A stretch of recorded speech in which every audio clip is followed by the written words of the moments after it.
Hello and welcome to Never on the Backfoot.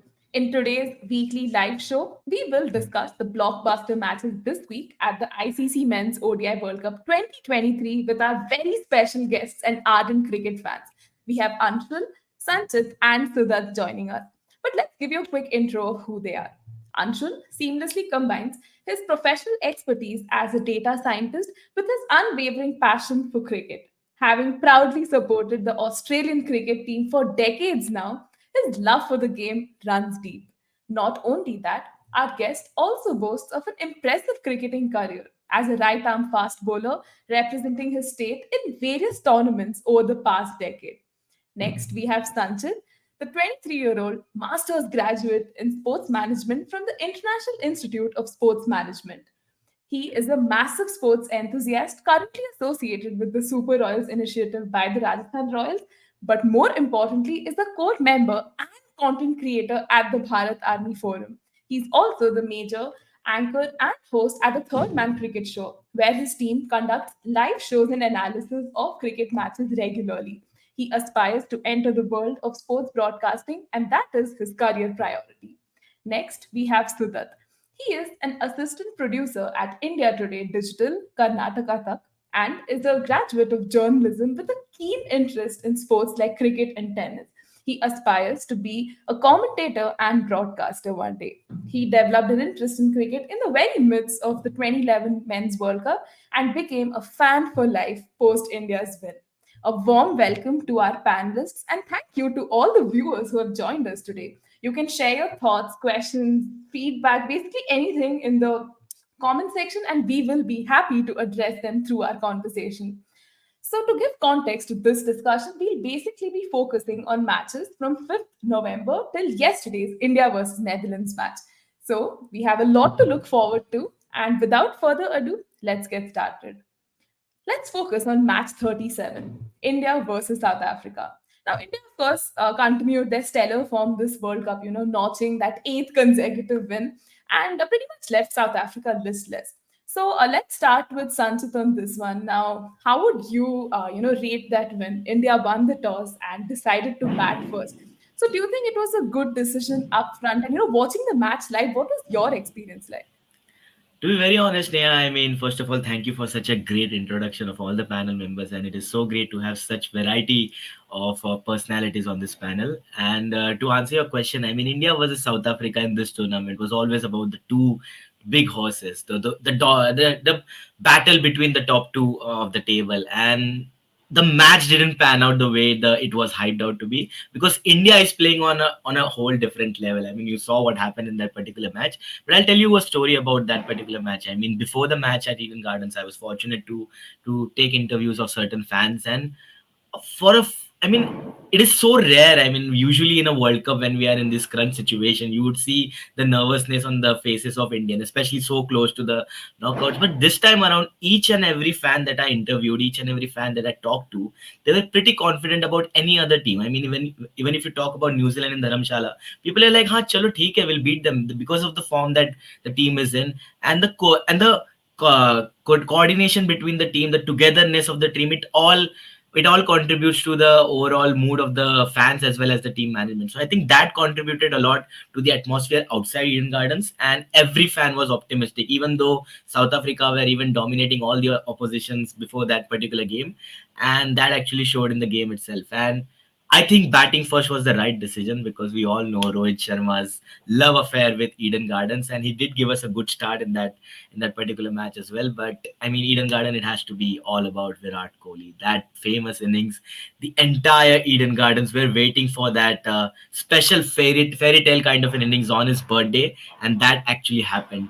People might say that it was a slow knock, but if you looked at that particular wicket, it was kind of slowing down as the game progressed, and we saw what happened in the second innings. So I personally feel that that was a great calculated knock because that allowed Virat Kohli to stay from one end and let the batters from around him actually attack.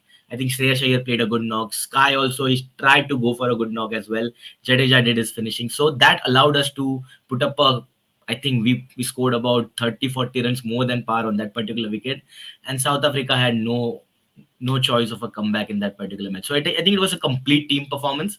So overall, I think that match actually showed why India is at the top of the table. Exactly. This was a much hyped match, and we were looking forward to it so much as well.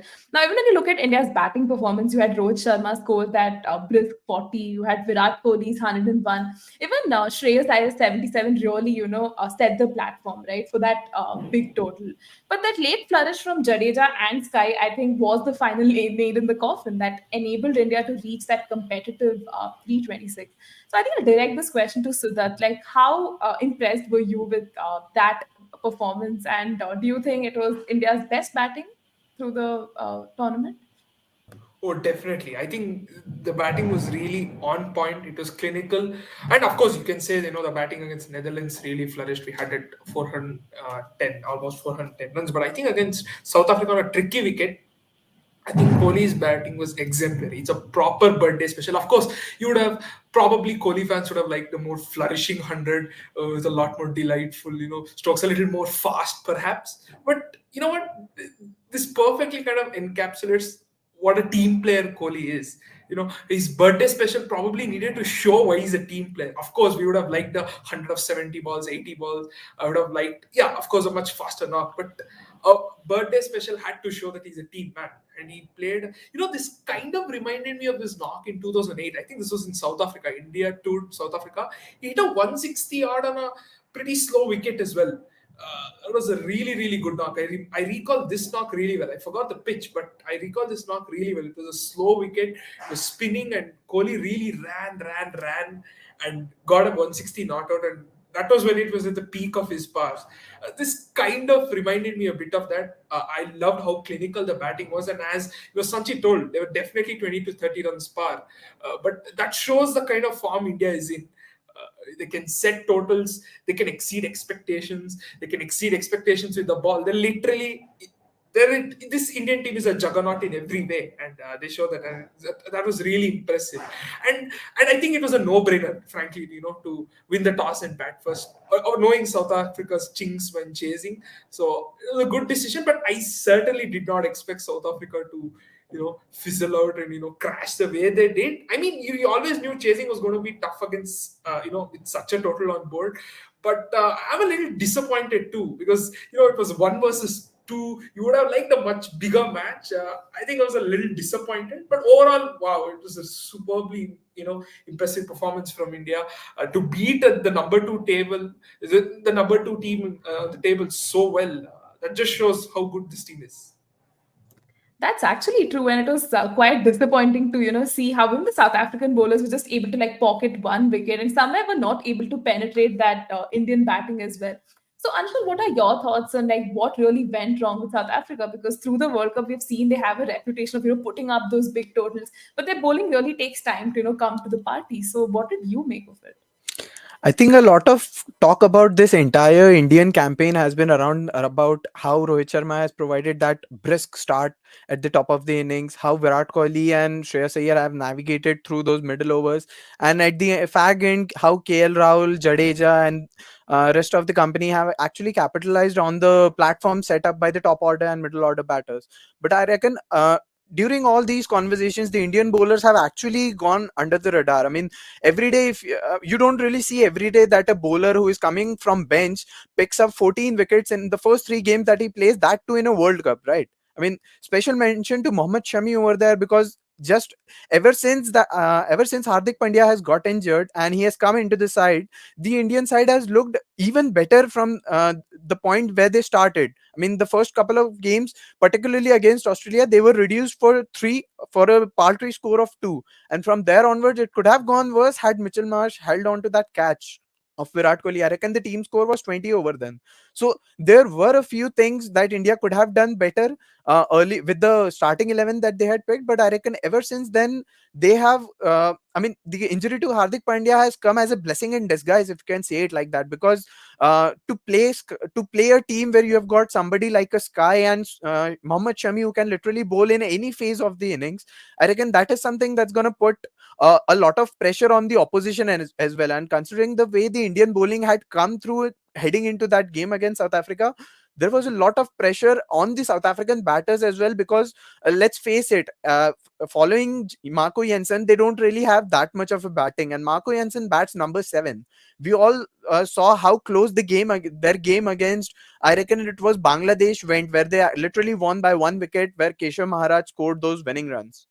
So that is one of the chinks in their armor, where they really rely a lot upon their top order and the way their middle order performs, so that they can rely on somebody like a Marco Jansen to provide those finishing touches. Because let's be honest, Marco Jansen is not going to be that guy who can navigate through the troubled waters where your team is reduced for 4 inside of 30 overs, right? So I reckon that's something that South African batters did feel coming against the Indian bowlers, and I reckon that is somewhere the South African batters faltered under the pressure, and the credit to Indian bowlers over there, because they literally capitalized on the pressure that the batters had built up. And like Sanchit said, that the Indian batters were literally 40 to 50 runs above par on that particular wicket, and that is something that would have added pressure as well on the on the South African batting lineup, considering the Indian attack that they are playing in this particular World Cup. So yeah, that's something where I feel the South African faltered under pressure, and I like Suzat said, the game did not live up to the hype of table toppers, right? One more thing I'd like to say. I think they clearly faltered. I think especially with their bowling on a wicket that wasn't necessarily 330 plus in any way. I think the start Rohit Sharma got, my God, who gets 60 plus runs, 6 overs? Like, I mean, that was a crazy start. But what I was a little disappointed in the way, the bowlers bowled throughout. Everyone got just 1 wicket. No one was really attacking enough. I felt that bowling was a tad defensive. They held back just a little bit. I was not sure of their approach in the bowling, because if you notice, Keshav Maharaj, he got like 30, he conceded just some 30 runs in 10 overs, got that wicket, and that's it. Kohli just played them. He just took his time. He never got threatened. He never felt pressured by the scoreboard because of the start Rohit Sharma gave. So I think their bowlers were definitely a tad defensive, because soon after the spinners, once there was space offered with the fast bowlers, they just went apart, and they had a clear plan. They played the spinners far too easily. I would have liked South Africa spinners, because it's not like South Africa spinners are average in any way. You have Shamsi and Keshav Maharaj, they're definitely quality spinners. They have the ability to take quick wickets. And yes, India's batting may be in top form, but I would have liked the spinners to go a bit hard in the middle overs. That would have definitely put some pressure. Suppose there would have been 2-3 extra wickets, then who knows, India would have just ended up with 250 or something, and SA would have come with a much more clear mindset to chase. Because when they're not able to chase average totals, I think SA should have been attacking with a far more intent. Yeah, I reckon a lot depends over there for the South African template as well, because throughout their campaign, they have actually been navigating through the middle overs in terms of bowling, by bowling Keshav Maharaj from one end and Tabraiz Shamsi from the another end, where they actually bowl in partnership and try to restrict the scoring rate, and in the process, picking wickets. But over here, what happened is, from ever since Tabraiz Shamsi came into the attack, the Indian batters did not really let him settle down, find that particular spot, find his radar, and he never really got it right throughout the innings, right? He went at an economy rate of 7 or 8, if I'm not wrong, and that is somewhere I felt the South African bowling unit faltered in terms of their bowling plan, and that is where I reckon the Indian batters were allowed to score rather freely instead of just playing into the South Africans' hands.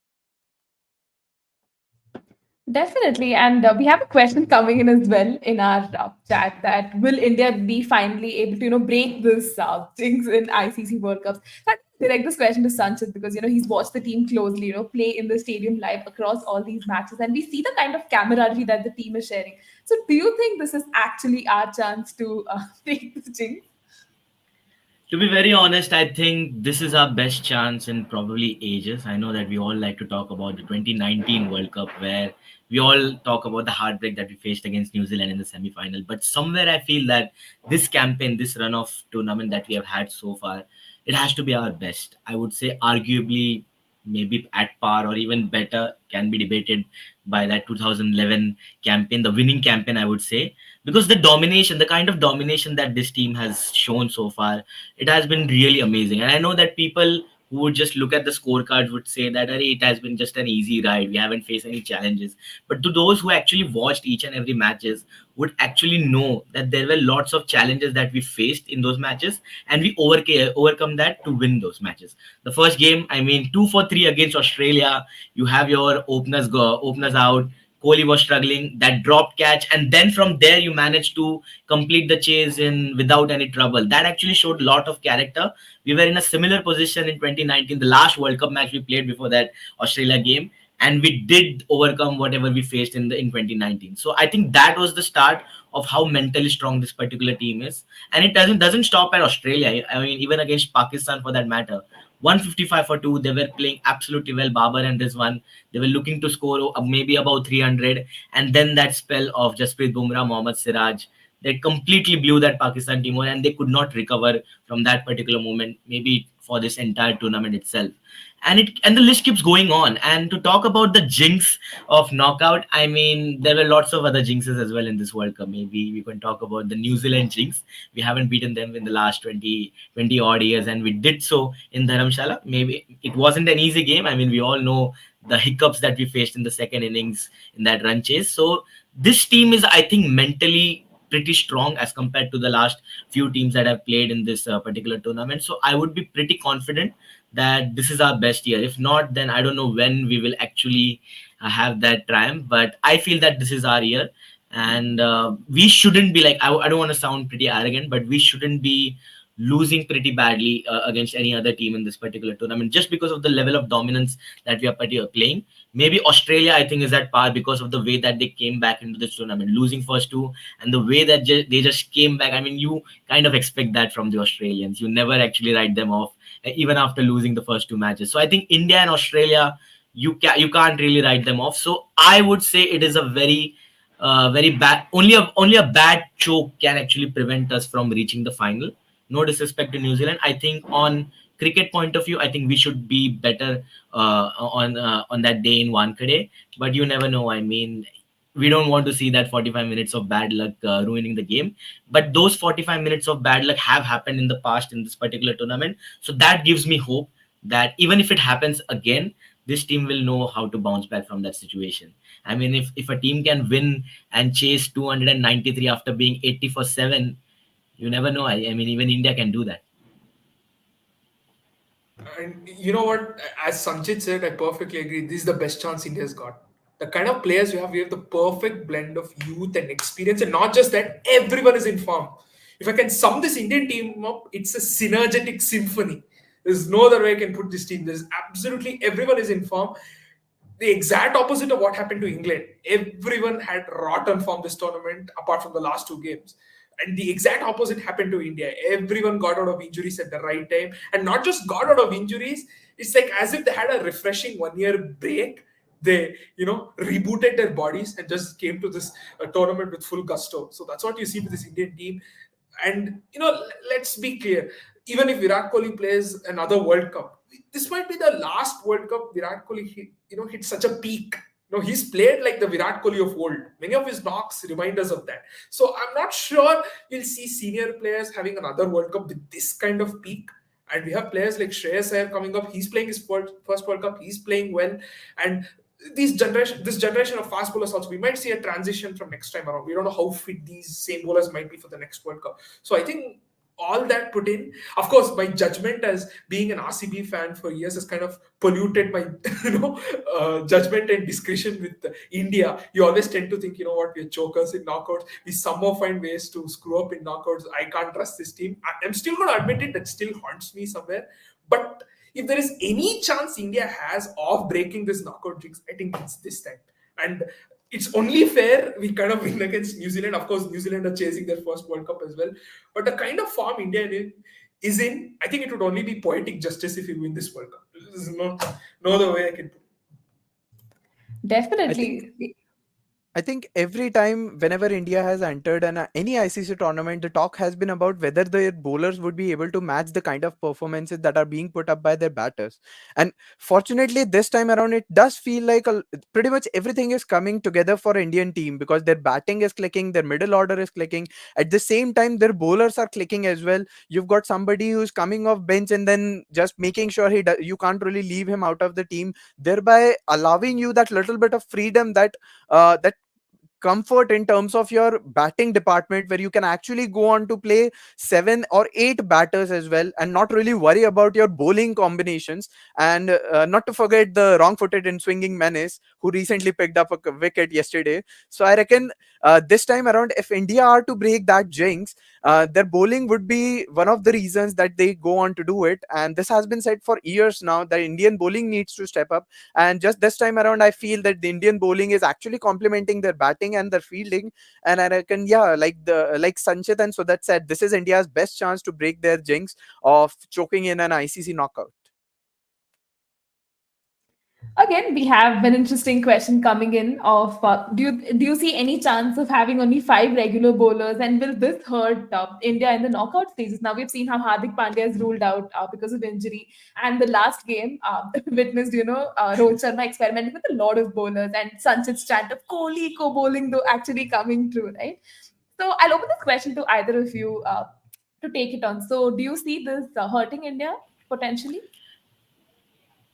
I don't Yeah, really feel that yeah. this is going to happen, because even if you look at the 5 bowlers that India are playing, if you get past Bumrah, Siraj is going to get you. If you get past the two of them, Shami is going to get you. If you somehow manage to get past the three of them, you've got guys like Jadeja and Kuldeep to counter. So these are 5 bowlers that you can actually bank on, given their performance, that they can give you those 10 overs with an economy rate of 4 or 5, and at the same time picking wickets as well. So I reckon, even if India are playing 5 regular bowlers and do not really have that sixth bowling option, I reckon the kind of form these 5 bowlers are in and the stature that they have established in this particular tournament, I don't really think the absence of the sixth bowling option is going to haunt India anytime in the knockout games. Yeah, to add on to what Anshul said, I think I perfectly agree with him, because I remember when Hardik Pandya got injured in that game against Bangladesh in Pune. I mean, every one of us, we were collectively breathing pretty heavily, because we thought that, oh no, what is going to happen? Because Hardik was such a vital cog in this lineup. I mean, he was actually the bridge between the balance of the side, and having him in the side actually gave us a lot of breathing space in terms of having good bowling options. Because when we played Hardik, we also had someone like a Shardul Thakur, whom you really didn't trust to actually give 10 overs in this particular tournament. So I don't think that Shardul, I think apart from that Bangladesh game where he was forced to bowl those 10 overs, I don't think he bowled 10 overs before that in this tournament as well. So I think Mohammad Shami's resurgence, as Sudat and Anshul mentioned earlier, that I think that played a vital role in our success so far. Because having that kind of form in this particular tournament, being as a third seamer potentially, I think that really elevated this team's bowling performance. As Anshul rightly said, if Bumrah doesn't get you, Siraj will. If Siraj doesn't get you, Shami will. If all the three pacers don't get you, our spinners will. And if the spinners don't get you, you have your right arm quick and the captain himself to get you, like last night how they got you. So, but jokes aside, I think this has been a great bowling lineup for us. I mean, taking 90 wickets in the league stage with such a bowling attack consistently, I think it has to be appreciated. So I don't think we will have that much of problem even in the knockouts, because Wankhede, you know that the ball is going to swing under lights, and you saw what happened in the India versus Sri Lanka game. I mean, Siraj, Shami, Bumrah, all of them just ran riot, and I'm expecting a similar kind of a performance from them under lights on this beautiful Wankhede track. So I don't think we will have that much of a problem. The only worry that I have of this side is that what happens if the top order fails again, and the middle order has to like maybe chase more than 280, 290, maybe just like how Australia had to face against Afghanistan. So having that pressure, I'm not really sure how we can actually overcome that, because you obviously have that knockout jinx still. I mean, I know that we like to call it jinx, still burdening you. So if we are in that situation again, with the possibility that there is no second chances, I mean, against Australia, you could argue that the team managed to pull through, because you know that even if you lose, you have second chances. But in knockouts, you don't have second chances. So can our team do that again? I think if we can just forget that this is a knockout and maybe just treat it as a league stage game, we would pretty much be comfortable going through. But just that mental block of playing a knockout, a semi-final, a World Cup semi-final, I think that is the only thing that can actually burden us. Definitely. And we will talk about India, a little later on as well, because we still have another match to discuss that concerns India. But let's move on to match 38 that featured Sri Lanka versus Bangladesh. Now, again, there was a lot to look forward to in this match. The context of the game was, two Asian super giants taking on each other. And I mean, even the history they share, right? It's quite interesting. And I think the match did kind of, live up to that expectation as well. So I'll start with Anshul on this one. Now, Bangladesh won the toss. They decided to bowl first. So, what are your thoughts on the same? Considering the pitch conditions at the Arun Jaitley Stadium, did you really think that was like a wise decision and worked out well? I think it was not a wise decision to be bowling first on on that particular wicket, because we have seen it throughout the game, throughout the tournament, that the first innings it's more of a belter, and in the second innings the ball does start to do a little bit something. But we have seen teams struggling. Apart from an India Afghanistan game, I don't really think any other side has managed to chase on that particular wicket. So I was a little bit startled when Shakib opted to bowl first on that wicket. But then again, their bowlers came to their bowlers did walk the walk and talk the talk, and they were able to restrict Sri Lanka for a paltry score. I mean, I would say the score of 280 odd was a little below par, maybe 20-30 runs short. But then again, in this particular tournament, even if you're 20-30 runs short, I reckon that's still going to make a little bit of difference in terms of how how the opposition is going to approach the second innings. And I reckon that is where the Bangladesh bowlers actually backed their captain's decision at the toss, and to be able to restrict any side for 280 odd on that wicket, which was assisting the batters a little. I think, yeah, that was a brilliant effort from the Bangladesh bowlers over there. Certainly. And when you look at Sri Lanka too, now they had Nisanka, Samara Vikrama, and Asalanka, right, amongst the runs. Yet they could only post 279. And as Anshul said, it was probably like not the best total possible. So I'll direct this one to Sudat. Like, do you think that was not going to be enough and they should have, pressed the accelerator and tried to achieve a 300 plus score? Yeah, I think they definitely missed. Once again, Kusal Mendes and Kusal Pereira. Liked a few more runs from them. Those two really, should have contributed a little more in the tournament. That would have made a massive difference. And Patam Nisanka usually has been consistent, but didn't exactly, get so many runs. So I think, yes, it was a little difficult. They would have liked, more runs. They would have liked a little more stability in the way they batted. But you know what? They really, really missed Kushal Mendes and Kusal Pereira once again not contributing. If that scored just about, say, another 20 runs each, who knows what would have happened? It would have crossed 300 runs and it would have been really competitive. They would have liked their batting to do a bit more, because as Anshul said, the toss is a bit of a gamble. They got lucky because Sri Lanka really didn't post a competitive total. So they would have definitely liked their batting to do a bit much. Sri Lanka have gone through their struggles in this tournament, but they would have liked to, given their rivalry with Bangladesh, they would have ruled the fact that they missed those 40 runs to put the necessary pressure. That's true. And I think one of the biggest talking point from this game had to be Angelo Matthews's, the timeout dismissal. So, Sanjay, what are your 2 cents on that? Because as fans, watching here, we were actually confused as to what was happening. And, just trying to make a decipher from the commentary that he has actually timed out. And so much was happening in that moment. So, what did you make of it?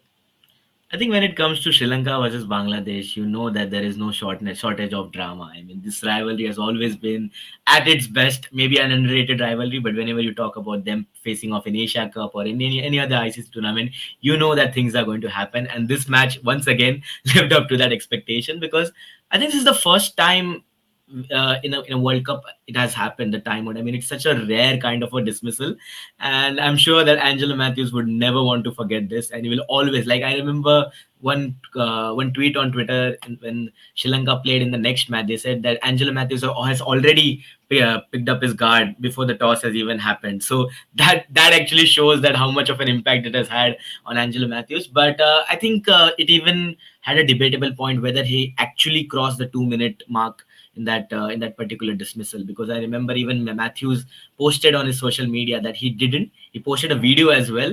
So maybe that is up for debates. I personally think that it was an odd decision. Maybe Shakib. It all comes down to the sportsmanship spirit, and maybe it's a topic to debate upon. But talking about the overall match, I think it was a pretty good game, to be very honest. I mean, there was a point where you thought that Bangladesh would really be comfortable in going with the runches when Shanto and Shakib had that partnership, and then the big man Angelo Matthews had that spell where he took those two crucial wickets, and of course Madhushanka, who has had a great tournament. Maybe not so for Sri Lanka overall, but as an individual for him, I think he's been a great player for Sri Lanka in this World Cup. So that from 210 for three, I think they even managed to pull back Bangladesh, and maybe could have upset a few in that particular time. But of course, Bangladesh pulled through and they won by 3 wickets or something. So that match was, I think, pretty much good.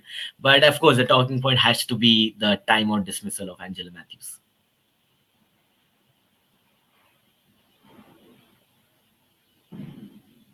I think when we Frankly, talk I about such think kind of with Angelo Matthews' dismissal, it's natural. You can almost sympathize with him for just a moment because he was literally taken off guard. He's literally the first person to get timed out in an international.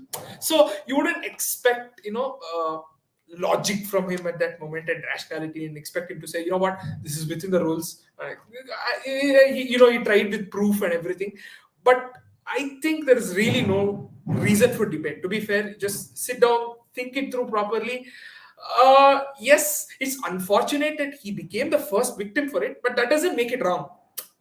That's very important to note that that doesn't make it wrong. It's unfortunate that he had to be the first one, but he had to be ready by the first ball. And since a spinner was there, I think he could have, played the first ball and then sorted out the helmet issue. He could have done that.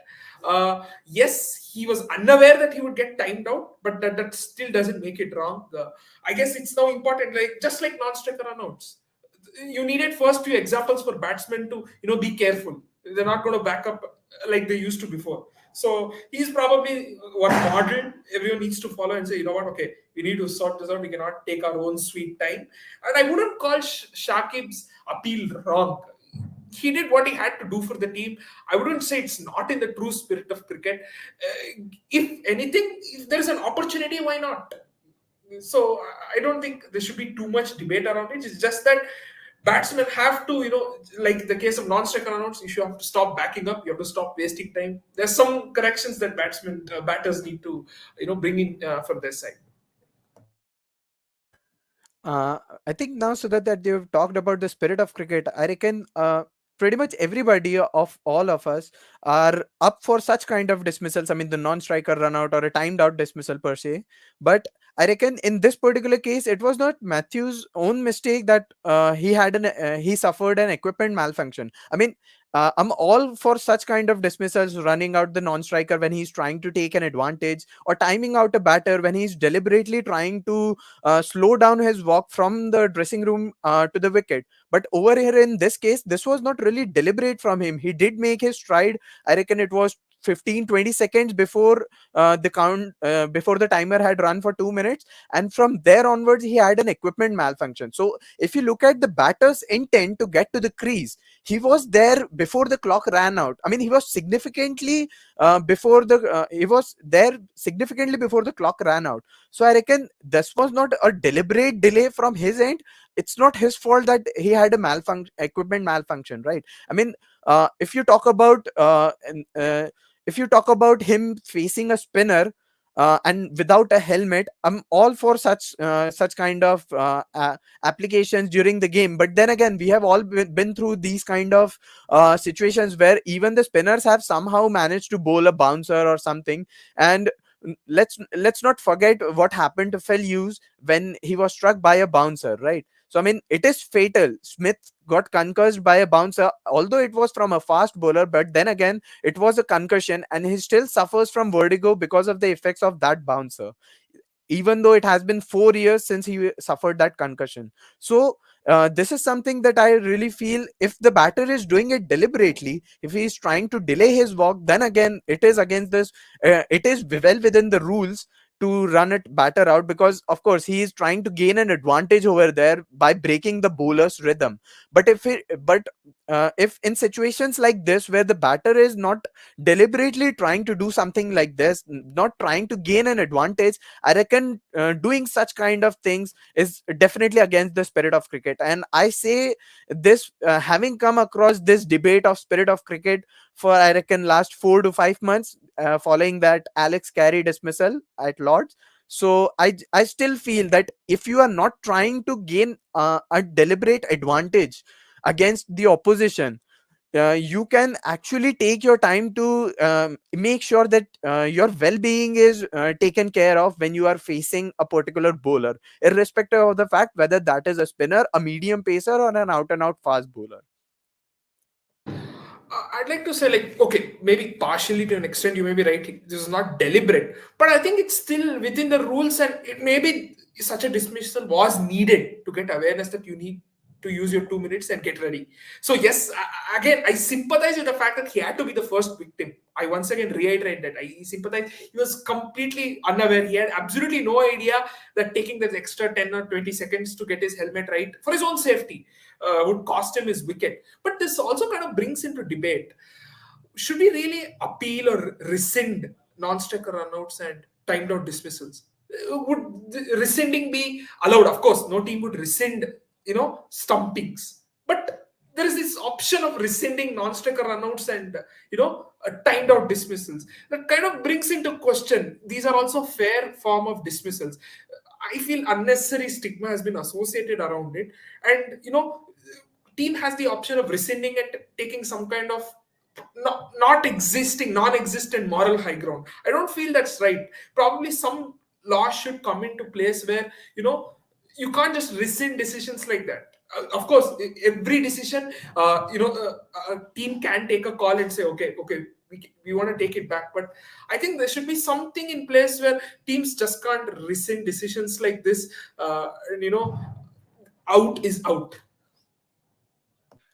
I think when you bring spirit of cricket into the game, I mean, it's called a gentleman's game for a reason, right? I mean, if you are trying to gain advantage, a deliberate undue advantage, then of course running out a non-striker, or timing out a batter, or running or stumping out like Alex Carey did Johnny Bairstow, these kind of dismissals are very well within the spirit of the game, because you are dismissing a batter, or you are trying to dismiss a batter or a non-striker when they are trying to gain undue advantage, like, because it is deliberate then again, right? But on the contrary, over here in this case, like I said, Matthews wasn't deliberately trying to delay the proceedings, right? So that is why I particularly feel this particular incident was against the spirit of the game, and I reckon Shakib ideally should have withdrawn that appeal, and ideally he shouldn't have appealed for that in the first place. But then again, once Matthew gave his due explanation that, okay, this is why I'm delaying it, my helmet is broken, uh, at that point Shakib should have just withdrawn the appeal. Well, this was quite debated even on social media. We saw a lot of discourse on it as well. But I think, as Sudat said, this is like those dismissals that should happen once so that, people actually gain awareness. But as you delve deep, understanding that there was like an actual, like equipment malfunction, maybe that can be kept in consideration as well. But guys, let's move on to our next other interesting matches this week. That's Afghanistan versus Australia. I'm sure Anshin is already getting excited to tell us so much, and even Sanchit, who watched this match live, lucky him. So now this match also had a lot of chatter, off the field, considering how Australia pulled off, the bilateral series earlier with them because, citing reasons. And I think this match is going to be this acid test to see, if Australia would actually stand their moral high ground and refuse to play. But for obvious reasons, they didn't, because it's a World Cup match, and letting go of 2 points is way too crucial. The match was still quite exciting. We got to see an exhilarating encounter, because Australia, I think, pulled off one of the most unbelievable wins when you look at it that way. So it looks like Sanjit is already excited to talk to us about it. So Sanjit, now Afghanistan batted first. They put up that spirited 291. So how would you look at that batting performance? You had Ibrahim Zabran, scored that 129, and Rashid Khan coming in last minute and scoring 35. So we could see how much that total meant to the context of this game, right? To be very honest, I mean, before I answer to this particular question, I would just like to highlight the fact that Afghanistan has had a stellar of a tournament. I mean, from where they finished in 2019, I think they were winless in that particular tournament, losing 9 out of 9, to what they managed to do in this edition of the World Cup. It has to be appreciated. Within just a gap of 4 years, I mean, you see teams like Sri Lanka, Bangladesh, well experienced Asian sides underperforming, while you see the rise of Afghanistan cricket. They nearly actually had the 5 times world champions on the ropes at one stage at such a crucial point. I mean, let's not forget, this was a must-win game for Australia as well. At such a crucial point, that actually shows that this team is on the rise. So really spirited tournament for Afghanistan. But yeah, talking about this match, I think I was fortunate to be a part of that crowd in Wankhede who witnessed this historic game, and it is historic for quite a lot of reasons. I mean, firstly, to talk about the Afghanistan batting performance, I think that batting performance, it has to be really commended, because Afghanistan, while batting in this tournament, if you look at the way that they approached, even against India, the run chase that they had against Pakistan, they were pretty calm at almost all stages. I mean, this is very rare from a team like which is not so experienced on world stage. So to have that calmness while batting, especially in this kind of situation, it has to be commendable. I mean, even when the run scoring was pretty much slow in the middle phases, when Australia were bowling, the way that they negotiated Adam Zampa in that middle phase, where you know that Zampa is pretty deadly in that middle phase. He just runs through the opposition. Afghanistan managed to actually stop that wickets flowing from Zampa. They actually took a toll on their run scoring, because they knew that they had someone like a Rashid Khan towards the end who can actually accelerate, and exactly that happened. I mean, the entire Wankhede crowd elevated from that performance from Rashid Khan, and I mean, you could already see the visuals on television when Rashid was hitting those boundaries towards the end. So I think while batting, they were pretty much on par, I would say, on that particular wicket, because in this edition of the World Cup, you see Wankhede batting second has had pretty much issues for the teams that batted second. I mean, you saw South Africa scoring 400 odd runs and then bundling out the teams for under 150 for that matter. Even the India Sri Lanka game, I mean, 55 all out for that matter in the second innings. So batting second has been a problem in this edition at Wankhede, and Australia knew that as well. They didn't get off to a good start in the second innings. I mean, a rocky start. You saw that the entire crowd was behind Afghanistan. I'll be very honest, it was behind Afghanistan, and everyone wanted Afghanistan to win. Yeah, I mean, apart from the Australian fans who traveled to watch that match. But there was something to talk about Glenn Maxwell. I mean, I don't want to just hog the stage to talk about Glenn Maxwell, but I just want to dedicate this particular fixture to what that man did on that night in Mumbai. I mean, from 91 for 7, 91 for 7, you saw that man single-handedly chase down 290 odd runs. I mean, it has to be one of the greatest knocks in this particular format. I wouldn't say the best. I mean, it is up for debate, but personally, for me, it has to be the greatest ODI innings ever, even topping the other 200s in the list, because of the situation that it came out. I mean, 200 when you are chasing less than 300 runs total, and when your team is already 7 down, it has to be really a historic knock. And Glenn Maxwell, I mean, every ball that he played in that innings, it went for a boundary, it went for a six, and even cramps couldn't stop the great man from doing the unthinkable. At 147, when he just took a single to get off the strike, he had a cramp on. He went through cramps. He went through a back spasm, as he recalled in the interview. I mean, we all thought in the crowd that I mean, he has to go off. Surely it has to go off, because you have a semi-final coming up in a few weeks' time. Surely you can't risk that. and the entire crowd actually lifted up. I mean, even those who supported Afghanistan a few hours ago, even they lifted up and started chanting Maxwell, Maxwell. That showed how much Maxwell meant to this, how much Maxwell's innings meant to this Wankhede crowd. I mean, Wankhede, I would say that they love good cricket, and this is the game that they actually wanted to watch, because Glenn Maxwell single-handedly completely changed the entire atmosphere around the stadium. From those who chanted Rashid Rashid a few hours ago, they started chanting Maxwell Maxwell, and everyone wanted Australia to do the unthinkable, to finish it off well, and Maxwell to do that fairy tale kind of an innings, and that happened. I mean, Glenn Maxwell, the kind of innings that he played, the entire Wankhede and the entire world will actually acknowledge that. But before I end talking about Glenn Maxwell, also a big appreciation to the man who made that happen towards at the other end, Pat Cummins. I mean, without that innings, maybe 5 or 10 years down the line, you when you look at the scorecard, you wouldn't see the importance of that innings. You would say that, "Arey, why did he play so slow?" Maybe strike rate or maybe even fantasy points won't give you that idea. But that innings ensured that Glenn Maxwell did the unthinkable, and Pat Cummins, for that matter, for that selfless innings, he has to be really credited as well. So overall, it was a great performance, and this match actually showed why Australia is regarded as a favorite in every tournament, be it despite whether they lose maybe 10 or 15 matches before the World Cup. This is why Australia is always at their best in ICC tournaments, and this match was the perfect epitome for it. Definitely, I mean, even the way you explained it, right? It was nothing short of an entertaining match. I mean, it's like straight out of a movie. Now, just imagine Australia was nowhere going to chase that total down. Like, they're 7 wickets down. They look completely out of sorts. But a single handed mission by Glenn Maxwell, that terrific 201 that I think most of us are going to keep watching on loop, because it was one knock that, wow, it's just unbelievable, right? So, Anshul, watching the match live, what were your thoughts? Like 7 wickets down, did you like just throw in the towel and be like, hey, this is not happening? But did you still keep hopes alive because Glenn Maxwell was there at one end, batting like a man possessed, maybe?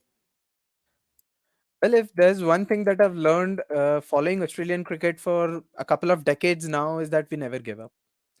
The ESPN Cricket Info winning probability for Australia, if I remember, when that wicket fell off Mitchell Stark, 7 for 91, I reckon it was 0.02%, which was significantly less than what was India's at that game against Pakistan in T20 World Cup. I reckon India were 15% back then. Australia were literally 0.02% over here. But uh, credit, like Sanchit aptly mentioned, the credit for this chase goes to Glenn Maxwell as well as Pat Cummins. But I reckon there was one more hero of this chase who was actually working behind the scenes and really went under the radar, and that has to be the Australian team physio, Nick Jones. Because, like Sanchit mentioned, at 147, when Glenn Maxwell scrambled for that single and got cramps and back spasm all over his body, that was when Nick Jones actually headed out, and Glenn Maxwell was literally begging him to take him off the field, because he, in his own words, at the risk of quoting Glenn Maxwell, he said, I cannot go on. I have to go off the field. I cannot continue. And this is where Nick Jones actually said him, if you keep moving, if you start lying down, this is not gonna recover, and it's just gonna get back to worse. We are 50 runs short. If you try to stand up over here, we can actually pull this off, and you have to be the one who has to be at the focus, at the epicenter of this chase. And that is something I feel that kind of motivated Glenn Maxwell to move forward. And from there onwards, I reckon he scored some 54 runs. And the entire social media has been saying that Glenn Maxwell pulled that chase off single-handedly. I reckon Glenn Maxwell pulled that chase off single-legged, because he was literally batting on one leg over there. So the entire credit for that chase has to go to three people: Glenn Maxwell, Pat Cummins, and Nick Jones. All three of them played a vital role in Australia creating records over there. And in terms of the top order, I would still say that the Australian top order is a little bit of concern, because we have been familiar with Travis Head and David Warner giving us those brisk starts where we go on to score at a rate of 5 or 6 or at times 7 in our power play. And from there onwards, the middle order takes at the fall of first wicket, where Steve Smith and Manas Labuschagne navigate through the middle overs.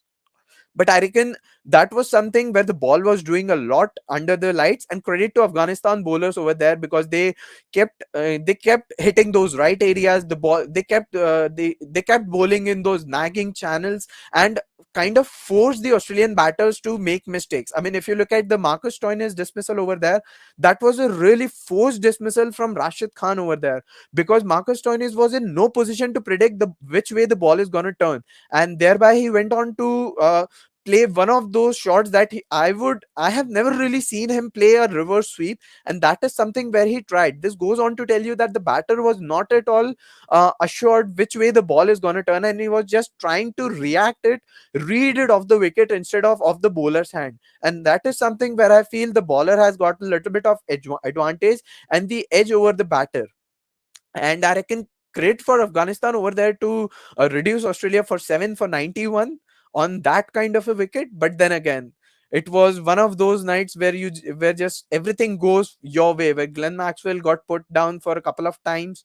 Once I reckon it was short fine leg. The other time I'd say it was a little bit of a tough chance because of a little bit of miscommunication between Ashmatullah and Rashid Khan. But if when you are playing at these kind of stages, and particularly when that chance is for of somebody like a Glenn Maxwell, you don't really you don't really go for any kinds of confused situations over there, and you try to be as clear as you can be in terms of your fielding and pick up your chances. So I reckon that is something Afghanistan will go on to learn as they get more and more mature. Like Sanchit said, this campaign was arguably their best, because in 2019 they did not really win a game, and to go on to win 4 games, I reckon, and then have a deliberate shot. I'm sorry, and then have a deliberate shot at qualifying for the semi-finals. I reckon that has to count for something in terms of where Afghanistan cricket has risen. You know what? I would just like to talk a little bit more about Afghanistan, because you know what, we've talked enough about Maxwell. Maxwell probably, Sri Lanka's famous cricketer Aravinda Da Silva was known as Mad Max. I think Maxwell takes that name now. He's Mad Max. That knock just did it for him. But you know what was really heartening about Afghanistan's performance, especially against Australia? If you want to nitpick, there were actually a few runs short. Ibrahim Zadran was the only one who carried the bat. Imagine if he had just one more person hitting a big 50, a good 60 or 70. It would have done a lot. It would have probably applied far more pressure than this 291 did. And when the Australia were at 91 for 7, Rashid Khan was the only spinner who had taken those 2 wickets. Afghanistan is known for their spin bowling. 4 of the spinners were there, and Rashid was the only one who had got 2 wickets. It was a pace bowling that really, reduced Australia to such a situation. So this kind of encapsulates the growth of Afghanistan. The batting has come up leaps and bounds. I'd like to credit Jonathan Trott for that. I think he surely has played a part. There's no other way you can put it. From a team that was not able to make those competitive 250 totals in ODI cricket, to consistently crossing 250 in a single World Cup, not just any tournament, a World Cup. It shows how far Afghanistan has come, and their pace bowling too has come. It was always flying under the radar for good reasons, because it was never really that great. But their pace bowling too shows so much promise. I don't think Afghanistan will forever be known as the team that just produce spin wizards. It can produce those good bowlers, good pace bowlers. So I think Afghanistan have a lot to look forward to. I don't think they should be disheartened. Cricket is a team game. There are some moments of individual brilliance that can just smash everything else. Then nothing else matters in the game when that one moment comes. So I think they have a lot to look forward to, and I would hope to see them arrive to the knockouts in 2 or 3 World Cups. I think that would be great. Definitely, they're one team you wouldn't want to write off, considering the rise they've had in world cricket in the recent past. Now, I mean, they would certainly be hurting from this game, but here's hoping, we get to see a lot of them in like international mainstream cricket and not just playing those small series as well after the World Cup. But then let's move on to match 40, England versus Netherlands. Now, I think this was another match that one would think is, hey, like a dull affair, it's a dead rubber. But there was so much on focus, right? Because England needed to win the match to keep their Champions Trophy qualification alive.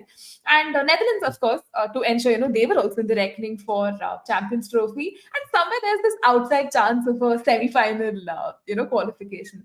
So I'll start with Sanchit on this one. Now, England finally looked like they arrived this World Cup, right? This was that match where they were able to get their batting in place. Now, posting that mammoth 339. So, how would you look at that batting performance? And finally, batting first worked out well for them. Exactly. I mean, it hasn't been a great tournament for England. Let's be very honest. I mean, even they would like to forget about this one. But of course, it wasn't a dead rubber kind of a game for England. As you rightly mentioned, the Champions Trophy was on the line for them. And batting first, I think, was ideally a great decision for them. And they got off to a good start. But then I think Netherlands had a phase in that particular innings. I mean, towards the middle overs where they actually took two or three wickets and they had England on the strings. I think at one stage they were 180 for 5, and you thought to yourself that, oh my god, oh, are England going to do this again? And that is all we all feared. I mean, England have been doing this for a while in this tournament, and we all thought that the collapse is on its way. But then of course you had to rely on someone like a Ben Stokes, who has been doing it for England in quite a long time. And I think he had 100 just a few days before this particular game as well. And once again, from that situation, scoring 100 and taking England to 339 odd runs, I think that has to be really commendable. And from there on, I think it was all about England. And that game actually was a significant reason why actually England underperformed, not just because of the way that the top order collapsed, but without Ben Stokes, they were not able to pull themselves through. I mean, you look at the dismissal from Joe Root. I mean, that should actually give you a story of England's campaign in this World Cup. I mean, playing that shot, getting nutmeg to get bowled over, that actually shows you what England's campaign was. But overall, yes, I think England did pretty well to save their blushes and get secure that Champions Trophy spot. But of course, Netherlands also has had a great tournament. I wouldn't say the very best one, but from their point of view, I think beating. I think if you ask any fan of Netherlands if they would take a victory against South Africa, Bangladesh in this World Cup, they would have happily taken it. And I think they have had a great time, especially the captain Scott Edwards in the middle overs, scoring that brilliant knock against South Africa to take them to that respectable total, which ultimately proved out to be a great total for them. I think it has to be really appreciated. Even yesterday when we were there at the India Netherlands game, after the match, all of the stands in the Bangalore, we stood up, we applauded the Netherlands team while they did the lap of honor after the game. I don't think it was shown on television, but this shows how much the Netherlands team was appreciated in India, and I think they should lift their heads high and really celebrate the fact that they had a great tournament, and hopefully better to come in the next few years.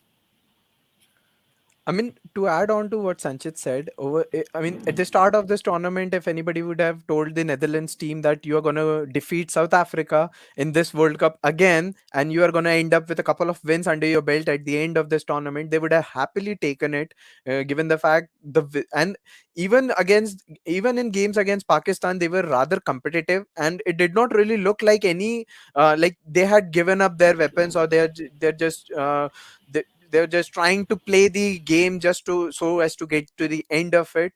I think that is something that has to be the biggest positive for Netherlands going forward, because they did not really have much preparation heading into this tournament. Let's be honest, a lot of bigger boards did not really have any window available for them to provide a little bit of practice series against Netherlands. And I reckon to be able to pull that off after being annihilated by an Indian domestic team leading into a World Cup. I reckon they lost 3-0 to Karnataka. And that is something where I feel this has to be Netherlands. There has to be a lot of learning points for Netherlands, particularly in this World Cup, where they have been really able to adapt to different kind of situations and the kind of conditions that they have come across. I mean, if you compare the kind of campaign the English and the Netherlands have had, I think the Dutch have really had a better campaign compared to the English, not just because of the kind of expectations the two had heading into this tournament, but I reckon just if you look at the overall, just the way both of these teams have performed, I reckon the Dutch indeed deserve to be finishing in that top 8. But I reckon it was one of those games against Pakistan where they could not really capitalize onto the moments when they were on top of it, and I reckon that has costed them a place in the Champions Trophy. And as far as I have to be critical about England, I mean, I can be all critical for England any time of the day. But over here, if I am to say the kind of campaign England really had, it was majorly because of the kind of performance their top order put up throughout the tournament, particularly Joe Root. I mean, Joe Root is supposed to be somebody who is like a safety blanket for England, much like how Meg Lanning used to be for Australia. That even if there's a top order collapse, you have somebody like a Joe Root who can actually take care of the entire innings and provide that little bit of platform for the finishers to come and point the ball from the word go, heading into the 40th over or a 35th over. I think that is something that has not really been the case for England throughout this tournament. And like Sanchit said, they have relied a lot upon Ben Stokes to help them navigate through the top troubled waters. And I mean, there's only enough something that one guy can do in a team sport like cricket, where you actually need more than 3 4 guys to step up on a particular day for your team to win. At times we have seen situations where even if you are not contributing with the bat, with the ball, you have a little bit of fielding brilliance can actually help you win the game, much like was the case with Manas Labuschagne in that game against New Zealand, where he went on to save, I reckon, 8 or 9 runs in the last 2 overs,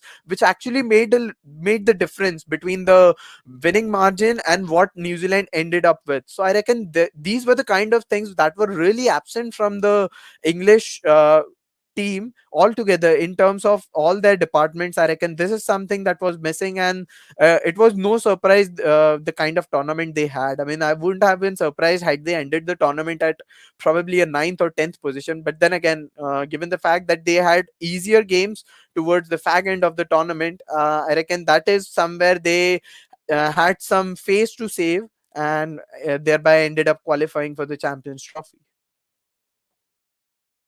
And you know what I'd like to say, just a bit about England's performance. It's unfortunate that everyone came to the tournament and everyone saw rotten form from first few games, and they never could have the resurgence like Australia. Credit to Australia, they could have that kind of resurgence after those 2 games. That's typical Aussie mentality. England couldn't, gather that, but just they will look back and think how they could have done things a little better. Some of the batters got form towards the very end of the tournament. Suppose that had happened, imagine two batters that pitched in with a few more runs, they could have won the game against Afghanistan, and they were actually about to chase that total against Australia. They just lost by 33 runs. To put it as harshly, lack of a better word, or probably I don't want to use a better word, they goofed up against Australia towards the end. They should have had that game, but you can sense the kind of poor confidence they had. They absolutely had no chance of coming back in the tournament at any point. And I think the only time they felt some fire was when they knew they had to qualify for the Champions Trophy, because the Barmy Army would rip them if they went to England without qualifying for the Champions Trophy. So I think that's the only thing that motivated them to win those past 2 games. But Netherlands, one thing I would like to add about the Netherlands is it's impressive how well they're playing, despite not having exposure playing a lot of these top teams. It's not like that they play these top teams a lot at all. It's very clear that, of course, they might have some South African exports, some people who played, like Colin Ackerman and all. They played a lot in England, so they have a bit of experience. But it's very impressive to see how Netherlands are playing. They're punching well above their weight. I think they're in that phase where Afghanistan were initially. The bowling was pretty good. The batting lacked that bit of bite. The batting lacked that, power, that firepower and that ability to score runs consistently. I think it will slowly happen. I think it's time, Netherlands play a little more cricket, because Afghanistan have come to the position today after playing a lot of games against Sri Lanka, West Indies, and such teams, some lower run top teams. So they've played a lot of these games and come to a point where they can start competing a bit more. But yes, one aspect I'm extremely impressed about Netherlands is their fielding. Wow, their fielding is top notch. I would comfortably place their fielding above Pakistan, which is a big thing. I mean, of course, Pakistan is not known for their fielding, but to field at a test side level, I think that's really impressive. I'm sure they play a lot of hockey and football besides cricket. That's where they get their natural athlete ability. But I think Netherlands have a lot to look forward to. England clearly know what they need to do, but I think Netherlands can definitely, as Sanchit and Anshu have clearly implied, they have a lot to, take out of this tournament. Definitely, I think this match was that talking point because England finally was able to get their mojo back, but it was way late in this tournament. And I think before Sanchit leaves, let's also quickly discuss the Sri Lanka versus New Zealand match. Now, this was a low-scoring match, and a drubbing to Sri Lanka in their last league match would perhaps be the more ideal way to describe how things panned out for them. So, Sanchit, now Sri Lanka has come to this situation where they're facing a ban from the ICC, because of a lot of government influence in their cricketing affairs. So, do you think it's quite unfortunate, and where does Sri Lanka go from here? Because we've seen how they had the whole transition phase and how they've evolved to be the team they are under Dasim Shanaka, and now the kind of World Cup they had. So, what are your 2 cents on that? Well, exactly. I mean, it was more like a Pakistan versus New Zealand game twice in a row, more than Sri Lanka versus New Zealand, because all eyes were on Pakistan and them hoping for Sri Lanka to do the unthinkable, beating that New Zealand side. And I mean, New Zealand before this match has actually had a stumble in the tournament. I mean, they had a great start, but then they lost three in a row. That game against Pakistan, I mean, losing out on DLS method. I mean, great innings by Fakhar Zaman. I mean, but I mean, any New Zealand fan would be discouraged if you score 400 on the board and then you lose to DLS. I mean, that would be the most frustrating thing to have happened. So New Zealand knew that situation, and I think they delivered big time in this particular game. Trent Bolt at his best. I mean, of course, just before a knockout game against India, Trent Bolt had to do what he does best and get into form. That is, and I think Sri Lanka had really no respite in that innings. I mean, batting first in Bangalore. I mean, you obviously would expect a big total, but Sri Lanka could never got going, to be very honest. And 170 odd runs on that track, it was never enough. And New Zealand knew that to add more insult to the injury for Pakistan, they had to finish it off pretty early, and they managed to chase that total down in 25 odd overs, which gave Pakistan 0.01% chance to qualify, probably even lesser than what Australia had against Afghanistan, as Anshul mentioned. But of course, that game actually killed off Pakistan's hope and even Afghanistan's for that matter. And New Zealand just got back into the form to their best just before the knockouts, and that game actually helped them a lot. But from Sri Lanka's point of view, a sorry state of affair once again, with all the disturbance happening behind the scenes for them off the field, and again the suspension from ICC with the government interference. I mean, it was evident in this tournament they weren't at their best, and unfortunately they ended the tournament on a pretty bad note again. I mean, that loss against India wasn't enough, then this loss was pretty dampening to their to tournament as well. But hopefully Sri Lanka can rise out from this. I mean, we have seen that in the past as well. Sri Lanka, when they are at their lowest, they somehow manage to just come back and do the unthinkable. You can't forget the Asia Cup triumph that they had last year, winning out of the blue, and that was an amazing campaign. So hopefully, from a neutral's point of view, Sri Lanka can somehow find the courage to bring themselves back together, because the people back home there, they deserve a good cricket team to celebrate. So maybe the good times aren't far. But yeah, I mean, New Zealand at their best. India versus New Zealand to a day after tomorrow. That is going to be a great game to watch. Unfortunately, I couldn't explain the game too much because I have a meeting to attend in about 5 minutes time. But hopefully we have a great game day after tomorrow, and this week potentially for all Indian fans, it is going to be the most stressful week of our lives. I mean, we could be at our best by come Sunday, or we could be at our lowest. There is nothing in between. So it is going to be a stressful ride. So my only advice to all the Indian fans right now is that enjoy this moment, enjoy the ride. The team has done fantastic work in the last 2 months. Without your support, the team couldn't manage to do what they have been doing. So keep supporting, even if it means like a tough task in the next 2 games. But your support, our support, actually elevates the team. And I have seen that on ground. Whenever things aren't going well, the crowd manages to lift off the team, and that is exactly what we want to do. Be even if you're not in the crowd, make sure to keep supporting the team and somehow the energy radiates. So hopefully, from India's point of view, we see a memorable finish on Sunday. And for Anshul, of course, India-Australia final is the ideal final, which I and maybe all of us would want to see. So all the best to Anshul as well. Sudhit, Anshul, it was a great time talking with you. You made some amazing points. Really looking forward to connect with you all. And of course, Neha, you were pretty good at hosting as well, as always. So take care, guys. I'm sorry for cutting off in between, but it was a great chat, and hopefully to join you very soon as well. So till then, have a great time, guys. Thank you, Sanchit, for joining us. Yeah. So we'll continue our discussion with, the Sri Lanka versus New Zealand match. Now, Sri Lanka, when you look at this match, they were out for 171.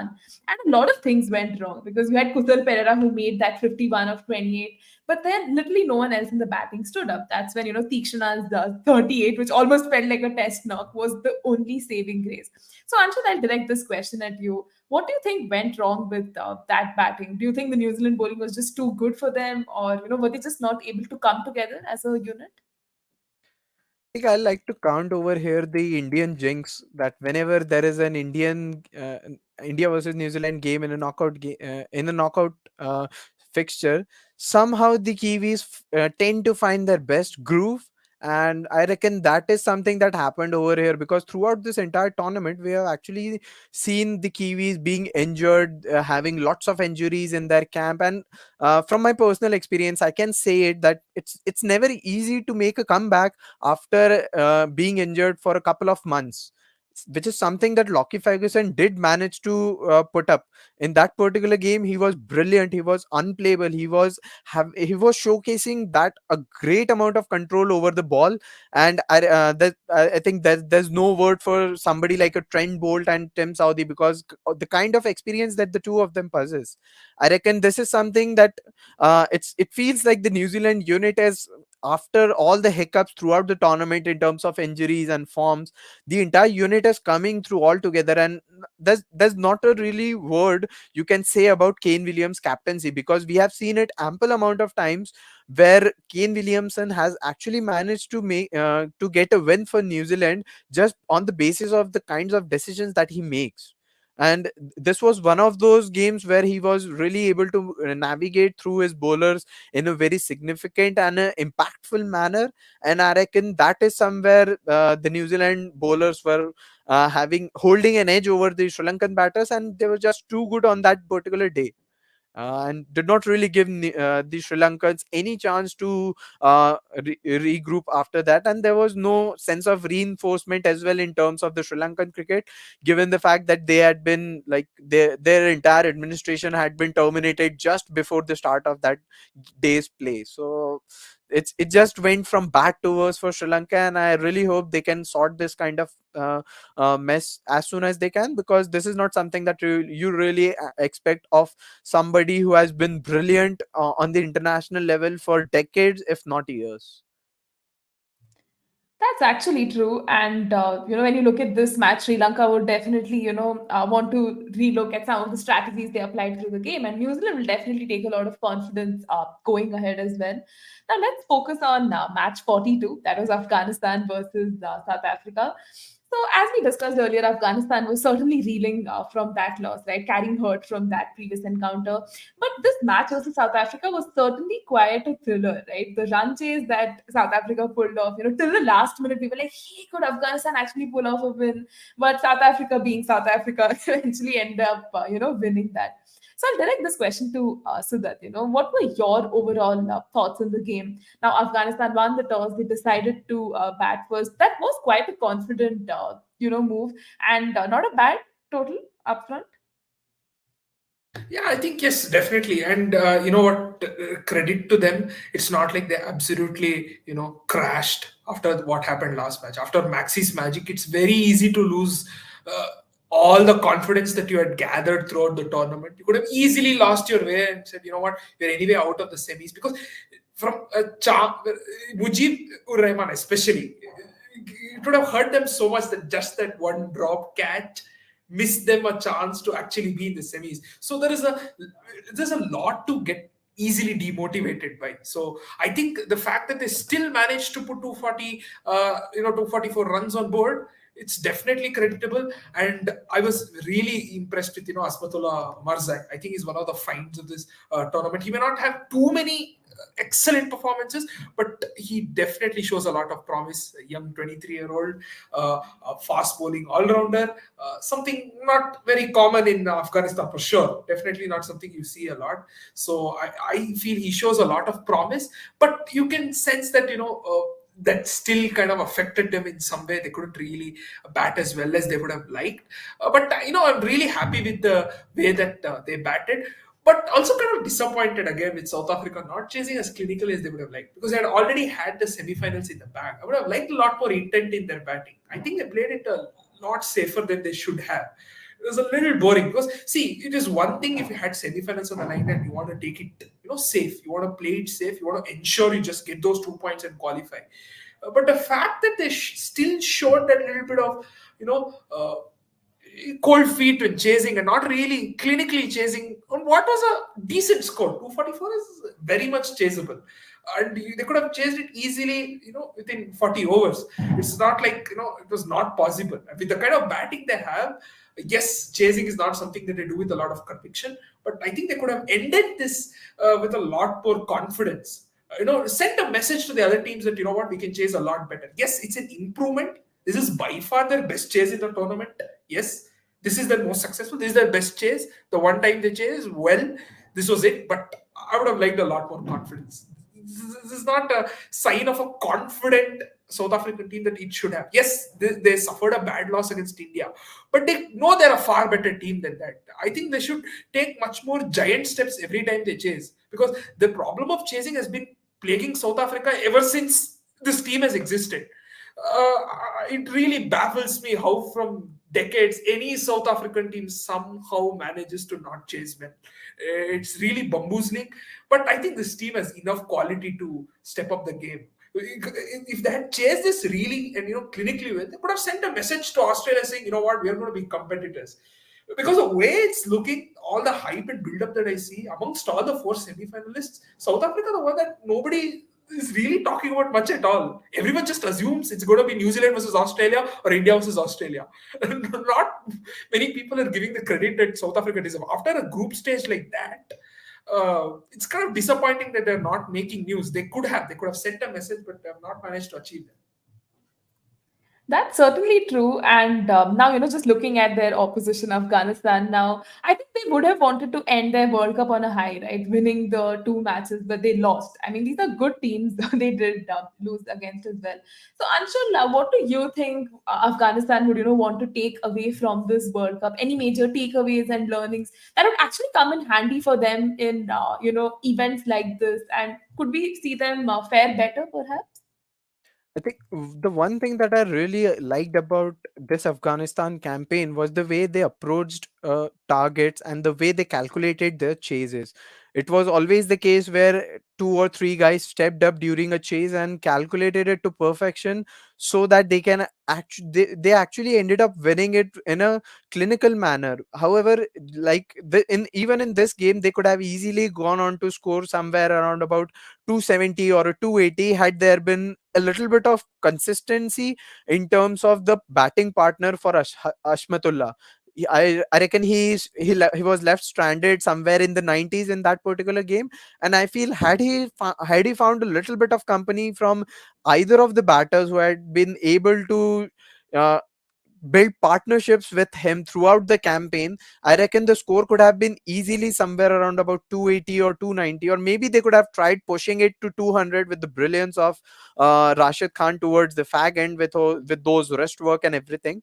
And I reckon that is somewhere they fell 40 to 50 runs short, and that is, I reckon, where they could have done it in a little bit better fashion. And that is somewhere I feel that is one of the learning curves I feel Afghanistan would be taking from this particular tournament, that it's not always going to be a couple of guys who will be able to build a platform for your team. It has to be more than that. It has to be at least 3 to 4 guys only in your batting department who will actually allow you to get to that score of a 300 in an ODI. I mean, you don't really see every day where one batter single-handedly or single-leggedly drags a team to the total of 300. It has always got it, more often than not has to be a contribution of at least 3 to 4 batters. And I reckon that is something Afghanistan should be taking out of this particular World Cup, where they have had at least 2 batters, but not that 3 or 4 batters stepping up on at the same time in the same game. And I reckon that should be one of the learning points they should be taking from this game, because so far for the entirety of their existence in international cricket, uh, we have been fancying them as a bowling strong as a team with more bowling strength. But this time around they have managed to show that not only our bowling, our batting has also got depth and strength, and we can do stuff like chasing 250, 260 in ODI. Now the thing is, how can they manage to grow from here and go push that limit to a 300 or a T20 or a 320, like teams like England do, where they were where they were essentially 5 for 180 at the end of 30 overs, and yet somehow managed to score 330, 340 in their last group game against a potent attack of Pakistan. So I reckon these are the kind of things that Afghanistan should be picking from their campaign, and it's only upwards from here for them. Certainly, I think Afghanistan will take a lot of heart from this campaign, and I feel like they will benefit a lot from exposure. A lot of their players are young, and playing a World Cup at this stage would certainly do them a world of good. And yeah, let's move on to our next match. We have match 43, which was Bangladesh versus Australia. Again, I remember seeing this discourse that people are like, hey, it's going to be such a boring match. 2 matches on the same day. We're going to focus more on England versus Pakistan. And the memes on Pakistan, I mean, was for everyone to see. But again, coming back to Bangladesh versus Australia, this match certainly was again quite interesting, right? Bangladesh batted first. They posted 306, like out of nowhere. No one expected that, right? And it was game on versus Australia, and everyone wanted to see that run chase and what is going to happen. It was quite a clinical run chase. Let's give that to Australia.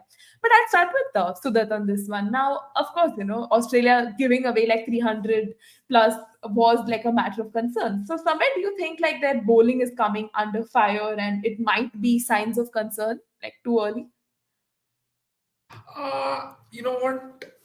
The way Australia are playing overall, I trust them to bring their best game in the knockouts. I don't think this will be too much of a concern. I think their bowling will definitely. Yes, Stark may not be the old Stark anymore. He doesn't lack. He lacks that bite. From before, and but I think they're still doing well. It's not like anyone is just absolutely leaking runs or just going all around the park. Still doing well. This is probably not a very fearsome Aussie pace attack, I would say at times. Yes, it may not seem like they're going to dominate all the time, but they still get the job done. They're hunting as a pack, still getting the job done. So I think it's not necessarily a cause of concern. I think the concern still exists that what if Zampa has a bad game? He just has a really bad game.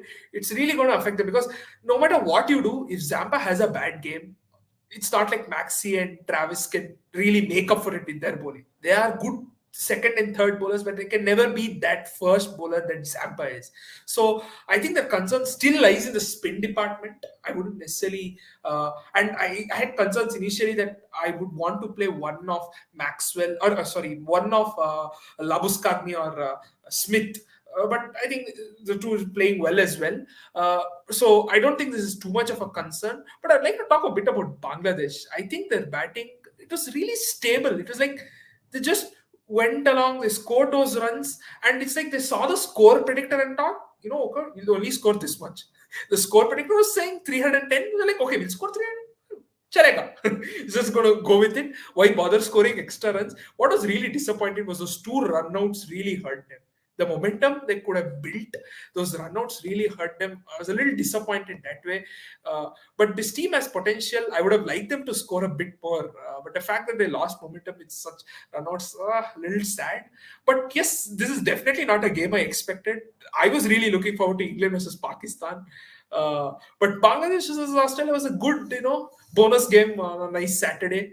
So yes, it was good. It was a nice competitive game, but I think Australia, yeah, they bossed it with the bat later on. But it's kudos to Bangladesh.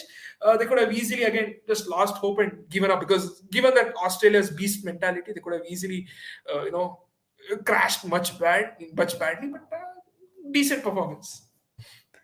Yeah, that's true. And Anshul, even as an Aussie fan, what were your top takeaways from that game? I mean, of course, the run chase really lived up to its reputation. You had Mitch Marsh, like playing so well, and David Warner also like playing excellent second fiddle. So, what are your top takeaways from that game? I think, like I like to add to what Sazat said, that Australia's bowling is indeed a major concern, because for the 9 games that we have played so far in this tournament throughout the league stage, we haven't really been able to put up that complete team performance, where the batters have come to the party and so have the bowlers. It has been always the case where either the batters or the bowlers have come, and I reckon heading into the knockouts, that is going to be one of the concerns for Australia. Because like Sudat said, what if Zampa has an off day, which was the case in those first couple of games, where Zampa literally went wicketless and Australia was annihilated in those couple of games against India and South Africa. So I reckon that is one of the concerns for Australia. But then again, in those 2 games, we did not have the likes of somebody like a Travis Head, and even Maxi was just returning from his injury. So I reckon these are the kind of things that we need to factor in now that they have had enough match practice. They have played enough games to understand where they are in terms of their form and their mentality in terms of chasing or setting up a total. I reckon that is something that should be different from those couple of games earlier in the tournament. But yeah, like so that said, what if Zampa has an off day? In such situations, one of the other guys from Josh Hazelwood, Mitch Stark, or Pat Cummins has to come to the party. I mean, like so that said, Mitch Stark has actually been off color, and I particularly felt that he has been struggling to find that radar throughout the tournament. He hasn't been really at his best, because even in the game against England, he bowled really well, because in terms of the line and in terms of the lines and the lengths that he bowled brilliantly. But and yet somehow he managed to go at an economy rate of somewhere between 6 or 7. I reckon it was 6.4 if I'm not wrong. So that is something that I really feel has to be a concern for Australia. And even heading into this Bangladesh game, the opening wicket average for Australia was somewhere between 66, and after that Bangladesh game, it went as high as 84, 85. So I reckon that is something that should be of concern for Australia, because all the other 3 counterparts they are going to be facing in the knockouts, or they might potentially face in the knockouts, all 3 of them have got these potent attacks who are consistently picking up wickets in that power play. If you talk about England, if you talk about India, you've got the likes of Jasprit Bumrah and Mohammad Siraj. If you talk about England, I'm sorry, if you talk about South Africa, you've got Marco Jensen and Lungisani Ngidi. If you talk about New Zealand, you've got the evergreen pair of Trent Bolt and Tim Southee. So I reckon these are the kind of thing. This is one of the areas where Australia really need to improve. And so far during the tournament, they haven't really been able to put up that complete team performance. But I reckon they should be able to pull this off in the upcoming knockout games. And let's hope Zampa does not have an off day. That's actually true. And I think even heading into the World Cup, a lot of people said, I think the biggest concern for Australia will be the fact that, the spin bowling department looks quite weak. But through the World Cup, I don't think they've let this weakness come like as apparent as possible and come to the surface in that sense. And yeah, here's hoping we get to see Australia, put their A game even in the knockouts, right? I think a lot of that has to do with the way Pat Cummins has performed as well. I mean, Pat Cummins and Adam Zampa, both of them have navigated rather smoothly through the middle overs, and I reckon that is somewhere you can actually bring one of the 2 guys from Travis Head and Glenn Maxwell to cover those 10 overs. I mean, Glenn Maxwell is more than capable of giving you 10 overs on a given day, and and in the process managed to pick up a couple of wickets here and there as well. And yet keep his economy rate somewhere between 4 and 5, which is rather decent if you're talking about an ODI game. But then again, the kind of control Pat Cummins has provided in those middle overs, I reckon that is somewhere that is one thing that has rather compensated for the kind of start that we have been able to see in terms of Mitchell Stark taking the new ball. And I reckon that is somewhere we can actually improve in terms of our opening bowling, because Josh Hazelwood has been impeccable in terms of his line and lengths as expected. But it is that 3 or 4 over spell of Mitchell Stark with the new ball that hasn't been as good as I would have liked, or any Australian fan would have liked. I mean, even Mitch would be disappointed with the kind of performances that he has been able to put through the 9 games that he has played, 8 games he has played. But I reckon that is something he should be able to. I mean, he's an experienced campaigner. I think he should be able to pull that off in the upcoming knockout games, because he has had enough exposure of playing in India, and he should be good to go come the knockout games on Thursday. Most certainly. And now, let's move on to our next match, that is England versus Pakistan. That is actually happening, side by side with the match we just spoke about. Now, again, this match was particularly interesting because Pakistan had to win by some unimaginable margins to, keep their World Cup semi-final qualifications alive. And yeah, it did not happen, much to the disappointment of the Pakistani fans. So I'll start with Sudat on this one. Again, it was quite a convincing win for England, seal their Champions Trophy spot, end their World Cup on a high. But do you also reckon it was like a complete performance by them and they would certainly be happy ending the campaign this way? Oh, definitely. I mean, just look at the scorecard. Malan is 31, Bairstow is 59, Root is 60, Stokes has 84, Joss Butler has 27, Harry Brook has 30. Everyone has come up with pretty significant performances. I mean, there's literally no other performance like this batting performance from England in this World Cup. This should have been the regular match. This should have been this average England, what you expect from England. But it's very nice to see that, they finally found some mojo. So, I don't think it's time to, just press the reset button and say we're going to completely scrap this squad or something. I think there's still some people who have a place. It's still necessary to get this squad forward. But I think yes, there's definitely a creditable performance from England. A little too late, but I'm at least happy that they showed some signs of recovery towards the end. Anshul would have liked 2 wins and 7 losses. That would have looked far better for him. But I think spare some respect to England. It's nice that they at least found some momentum towards the end, and it's creditable that they batted the way they did. Yes, you would think that Netherlands may not be a bowling that would really challenge them, but from where England were, setting 337 is a huge deal. I mean, collapsing the way they were, 337 against Netherlands feels like a 450 for a normal England. Let's be fair. So this is really nice that they at least said this much. So yes, kudos to England. They ended their campaign well with a convincing win. They couldn't have asked for anything better. At least a better end to this campaign.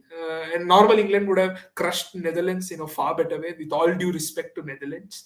But yes, this is definitely good end to England's campaign. The fact that their spinners also found some wickets, the spinners have been looking off color throughout the tournament.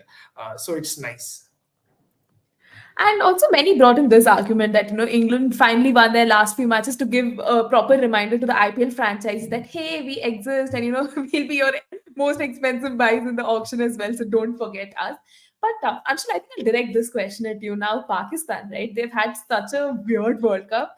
They started well, and then somewhere they just tapered off, and they were, fighting for scraps in the end to, just ensure that semi-final qualification happens.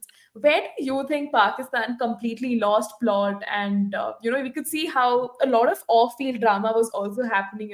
They were literally throwing Babar Azam like under the bus, and it was just very disheartening to see because a few months back, this was like your number one ODI side. And then the Asia Cup happened, and suddenly this seems like an entirely different team. So, how do you look at it and just put things in perspective? I think I have to be one of those rare set of people who did not really consider Pakistan to be one of the contenders for the semi-finals heading into this tournament, because we for the last 1 or 2 years the strength of Pakistan has been into their bowling, particularly the success rate of Shaheen Shah and Haris Rauf. However, if you look at the kind of wickets that India has got, you don't really find those out and out swing bowling wickets, or like fast and pacey wickets somewhere that where you can just bang the ball short and it should be able to carry, like it happens in over in Australia or somewhere in England. So that was one of the biggest concerns for Pakistan, that their bowling, that those two superstars of their bowling department could not really have a substantial impact on in the tournament. Shaheen Shah was left with a lot of work to do towards the fag end of any bowling innings that they had. And also, to reiterate the fact that Haris Rauf went on to leak somewhere around about 530, 540 runs, which is I reckon the most number of runs that a bowler has leaked in a World Cup. So I reckon that tells you a thing or two about when your talismanic bowler is going for that many in a World Cup.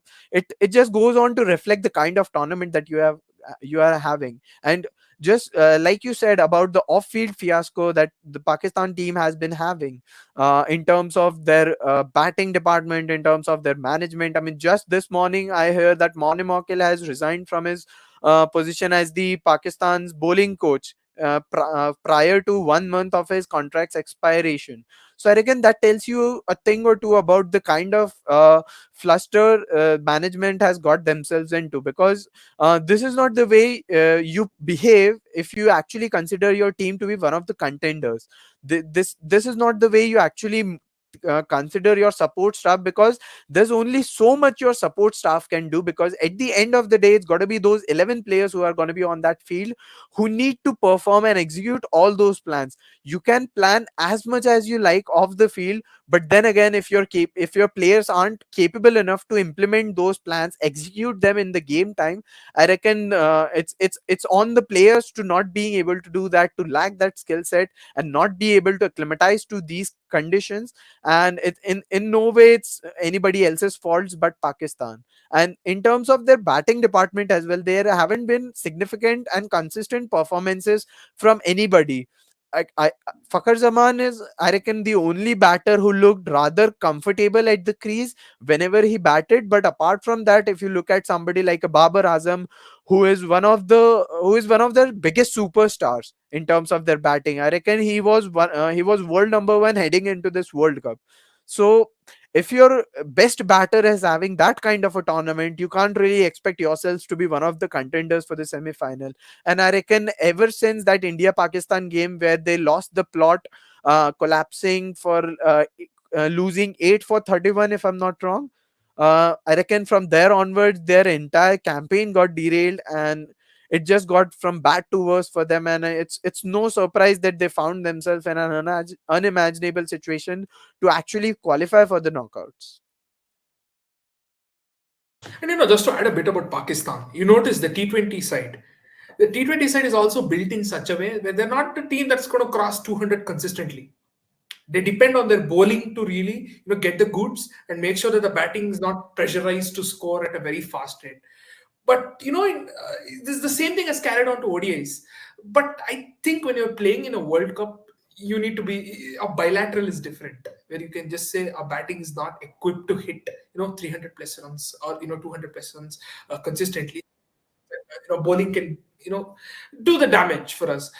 You need to be a lot more flexible for a World Cup. Pakistan really need to up the ante in uh, their batting really at times is not able to capitalize on those bad balls as much as they would like. They still play a very defensive brand of cricket at times, because you notice on the few times Babar and Rizwan can play fast and can play with aggression. They play really well. I still remember this T20 100 that Babar Azam had against South Africa. That was brilliant. He scored 100 of just some 40 odd balls, if I recall correctly. So he has that ability to change gears. It's not like Babar Azam, is just belongs to the strike rate gang and cannot play fast. So he has that ability. I would like Pakistan to bat with a lot more, up the ante a bit more. Yes, their bowling has disappointed big time. I think there was some injury concerns. Haris Rauf apparently had a left flank niggle, and Shahid Afridi at times, Shahid Afridi didn't look fit at all.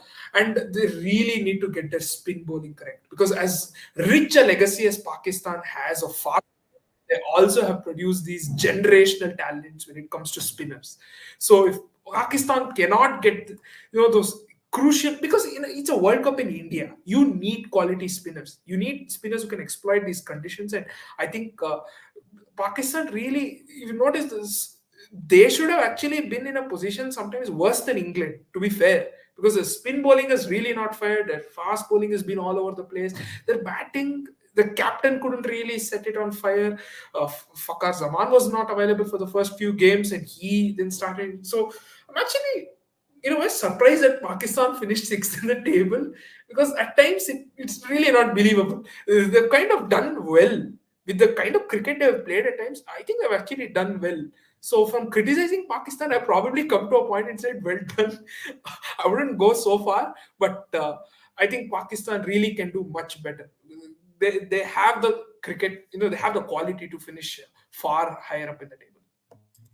Certainly, and I think with Pakistan, one of the biggest problems is their batting largely hinges on Babar Azam and Rizwan to fire. So I think this World Cup we really saw how getting the duo out really puts a lot of pressure on the inexperienced batting. So that was probably what costed them. And here's hoping we can get to see a stronger Pakistan in the next ICC event, because bilateral tournaments aren't happening. So Indian fans have to wait for that next ICC event. And I think a lot of fans are disappointed that we're not having an India Pakistan semi final or final. So, thoughts and prayers with them as well.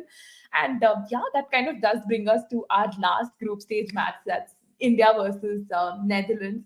Now, again, India was obviously riding this streak of consecutive wins, and ending the group stage on a high, undefeated, was certainly going to be the next ambition and aim that India, I think, successfully achieved through this. So I'll start with Anshul on this one. Anshul, what were your overall thoughts on this game? Now, India won the toss, decided to bat first. You post a mammoth 409, and yeah, I think it's almost like game set match India, right? I think it was one of those games where India were actually trying to give that little bit of game practice to for their middle order, because if you look at all their games apart from the game against Australia, their middle order did not really have that much of a chance to bat. So I think in the heat in particular. So I think this was one of the games where they actually wanted their middle order to get a little bit of match practice in before heading into the knockout. And I reckon that is one of the reasons Rohit Sharma chose to bat first on that particular wicket, because with the kind of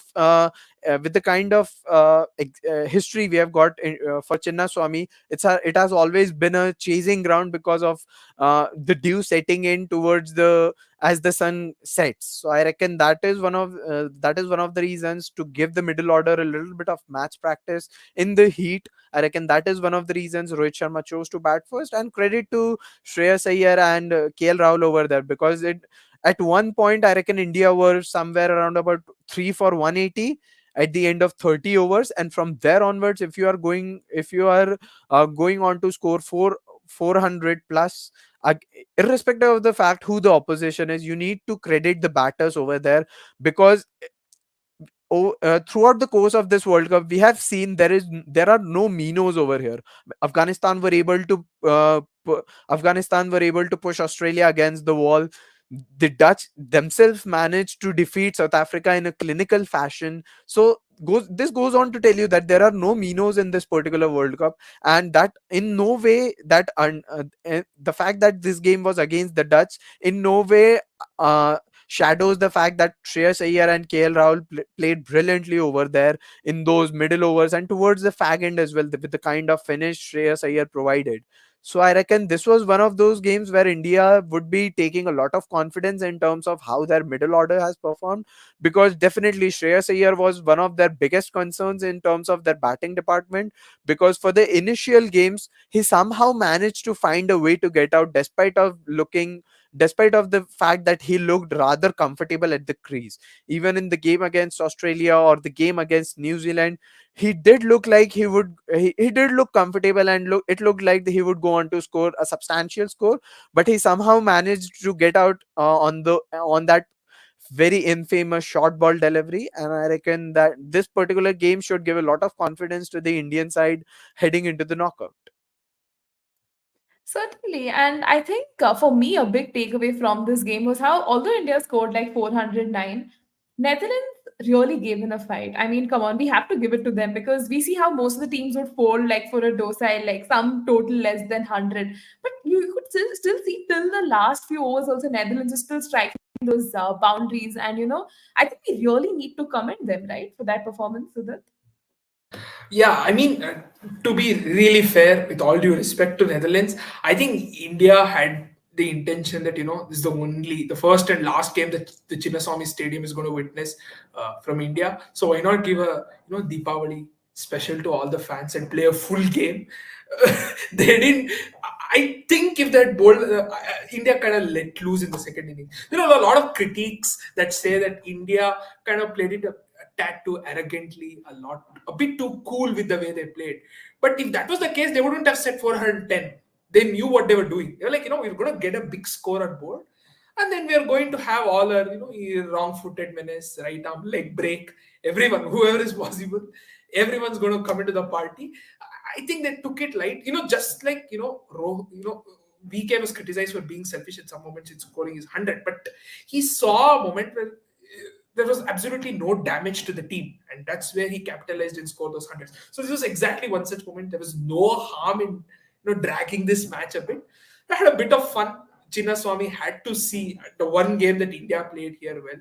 If it had been yet another 100 all out and over in 20 overs, it would have been nice. Of course, we would have enjoyed it, but it's nice. We saw some fireworks from Netherlands. But yes, I wouldn't say this Netherlands batted that well only because India let loose. Netherlands did show some application. I'm happy with the way Nidamanuru especially took on Kuldeep. He hit some amazing sixes. I would say focus a little more on distance. He was going a bit more for the elevation, but you know what? He was good. This Netherlands team definitely shows promise. I'm happy with the way the match ended. Yes, India won comfortably. They didn't finish as clinically as they would like, but you know what? This is good cricket. Cricket mattered. It was good cricket. Netherlands got a chance to show their batting too. They haven't had too much of an opportunity to really show the quality of their batting. They've shown a bit of that in this game. So yes, it was a good finish. Certainly, and I think that was like a perfect conclusion to the group stages. And even guys, if you observe through our discussion, like the undertones have been, how much we're looking forward to the semi-final matches, right? We have two very exciting encounters. You have India versus New Zealand and Australia versus South Africa. So now, you being the experts on our show today, we'll quickly, preview these games as well. So let's start with India versus New Zealand. So Anshat, are you excited about this match? Any key matchups you're looking forward to, and the final prediction for our viewers right now? I think the toss is going to be play a very decisive factor in this particular game, because throughout this tournament we have seen the way this Wankhede pitch has behaved under lights. The ball has done a little bit extra under the lights, and I mean, not to forget the dew factor that sets in around about the 25-30 over mark. So I reckon that is somewhere the batting team has also got a chance, that if they can actually navigate through those 15-20 overs under the lights with the new ball, I reckon they should be able to believe that we can actually pull this chase off. But like I said, toss is going to play a very decisive factor in this particular game. I would actually like to see India bat first on this wicket, and I mean, bowl first on this wicket. I'm sorry, over there. And because over here, because India's strength actually lies in chasing. So, and with the kind of performance they have put up throughout this tournament, the kind of form their top order batters are in, I think if there's any side who should be able to navigate those 15-20 overs with the new ball under the lights, I think it has to be India. So I mean, if talking strictly from a competitive game point of view, I reckon the Kiwis should bat first, put on a total, and then put on a competitive total, and from there onwards ask India that okay, this is the kind of total that we have put in, and we are actually challenging you. You bank yourself to be the best chasing side across the globe. So we are actually challenging you to chase on this particular wicket under these conditions. However, I won't really be surprised with the fact that this for this particular semi-final, the wicket does not do that little extra under the lights, because throughout this tournament we have seen wherever has India played, the wickets have performed rather different from when there is a non-Indian game on that particular ground. But then again, a lot of credit has to go to the Indian bowlers as well, because we had been anticipating that the wickets would be spin friendly and everything, but this time around, instead of the Indian spinners, it has been the Indian pace attack and the Indian pace battery that has outshone the spin department. So I reckon it should be one of those really edge of the seat games where India should be chasing, and the Kiwis should go on to put up a competitive total. And from there onwards, I reckon, in terms of a great cricket viewing, this should be one of the games to remember moving forward, because because this entire World Cup has come like a life have come a full circle, because the first semi-final is a repeat of the 2019 semi-final, and the second semi-final is the repeat of the 1999 semi-final. So I would really like to see how, whether or not these teams are actually able to avenge their past, and whether or not they are able to put up competitive games. Because let's be honest, given the fact that these are knockouts, we really need to see some competitive games moving forward. And I reckon with the kind of games India have been putting up, more often than not, the games have been one-sided. So for a change, I would really like to have a rather competitive game. And in terms of both the teams, I reckon both of them have been, I mean, India have been, it looks like India are set from even before the coin has been flicked. And in terms of New Zealand, it does look like things are coming all around for them now, and the pieces are falling into their respective places. So I reckon, yeah, it should be one of the games where uh, toss would play a very decisive factor. And if India are to chase, those 15-20 overs at the top with the new ball under lights are going to be very crucial. And I actually back India. If there is any team that I back to survive those 15-20 overs without much damage, I reckon it has to be India, and only India. Definitely. After that glowing recommendation, I hope India can live up to that reputation as well. And so then, what about you? Any key matchups you're looking forward to in this India versus New Zealand match? And do you have a final prediction, or are you scared about jinxing it? You know what? I'm going to let go of my RCB fears for once. I'm not going to let it pollute my judgment. I think India is going to get over this. I think India is going to win over New Zealand. I believe the way India has been playing this tournament, I see little reason why they'll just collapse against New Zealand. I don't think they're going to get New Zealand too much into their minds. I think there is every chance that India will make it to the final. I'm just a little wary if they'll face Australia. Australia, different beasts when it comes to knockouts. I have to acknowledge that. But I think they'll get over this. I have a strong, somewhere my feeling says India is going to get over New Zealand. Yes, it should be interesting to see. And as far as matchups go, I really want to see how Virat Kohli plays Mitchell Santner. I'm really interested in how he's going to play Mitchell Santner in the middle overs. If Virat Kohli survives, oh please, please, please survive Trent Bolt spell. If he survives that, Mitchell Santner, I think, is going to be immediately brought into the attack. Even Rachin might be brought in to try and choke Kohli in those middle overs, because you always know Kohli can struggle a bit. Yes, of course, it's a Mumbai pitch. It's not going to aid the spinners too much. But I think this is one matchup I really want to see. It might seem a little unusual, but yes, you can always talk about Bolt and Rohit Sharma, Bolt and KL Rahul, Bolt and Virat. His in swinging balls, yeah, they still haunt me from the last World Cup. But I really want to see how Mitchell Santner versus Virat Kohli goes.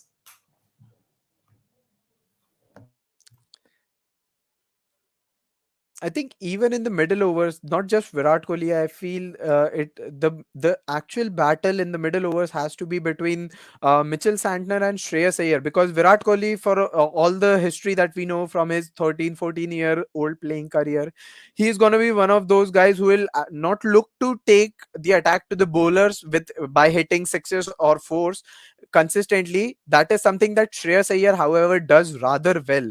So this is one thing that I would really like to see, that if India somehow suffer a top order collapse where they lose 2 for 10 or 3 for 15, I really want to see how India navigate through those waters and build up that chase through those middle overs, because we did see in that game against Australia, where there was a top order collapse, and Virat Kohli and KL Rahul were able to navigate through those troubled waters by navigating those middle overs where KL Rahul actually took the attack to Adam Zampa, and Virat Kohli just did Virat Kohli things by just navigating through the field, threading it for a couple or three over here and there.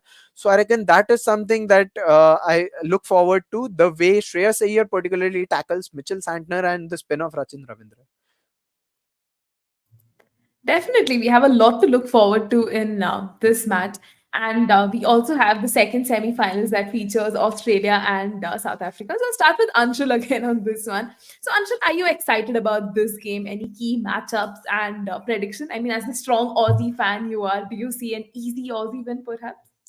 I think the first matchup that I really look forward to is the way they tackle the height and swing of Marco Jensen. I mean, for what it's worth, we are very familiar with the fact that Travis Head is gonna hit it from the ball one. He's not gonna let any of the South African bowlers settle. And like we saw in the group stage game, the South African bowlers were all over the Australian batters.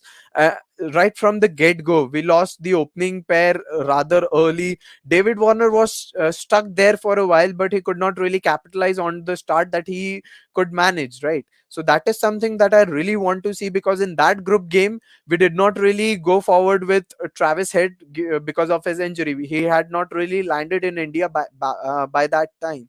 So I would really want to see how Travis Head negates that threat of Marco Jensen, because David Warner is just going to do David Warner things. I mean, he's one of those players who you keep pulling down, and somehow he finds his way to the top. I mean, a couple of months back there were talks about David Warner retiring from all formats of the game, and right now he's Australia's leading run scorer.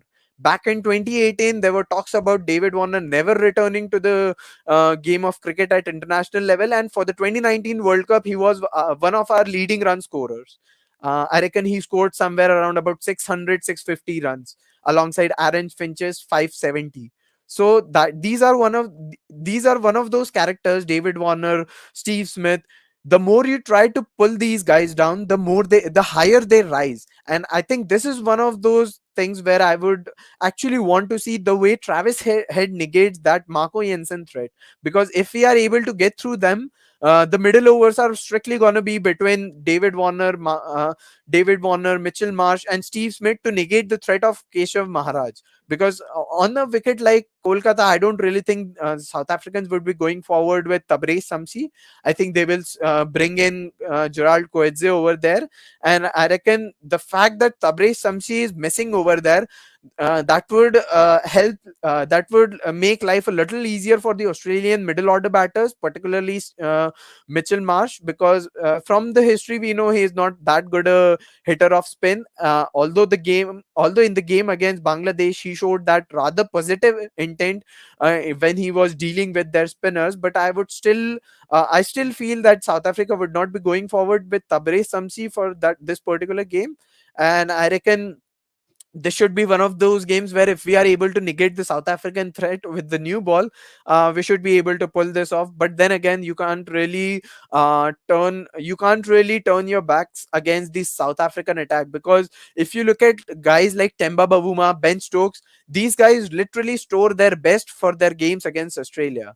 Ben Stokes may go on to score an 80 against any other team, but he always goes on to score somewhere around about 100, 120, or a bigger 100 against Australia. Same is the case with Temba Bavuma. Throughout the tournament, we have seen him struggle, not being able to capitalize on the 20s 30s that he has been able to manage. However, in the game against Australia, he was rather able to get through starts and actually go on to capitalize on the scores that he has set, go on to score those 50s, 70s, 100s.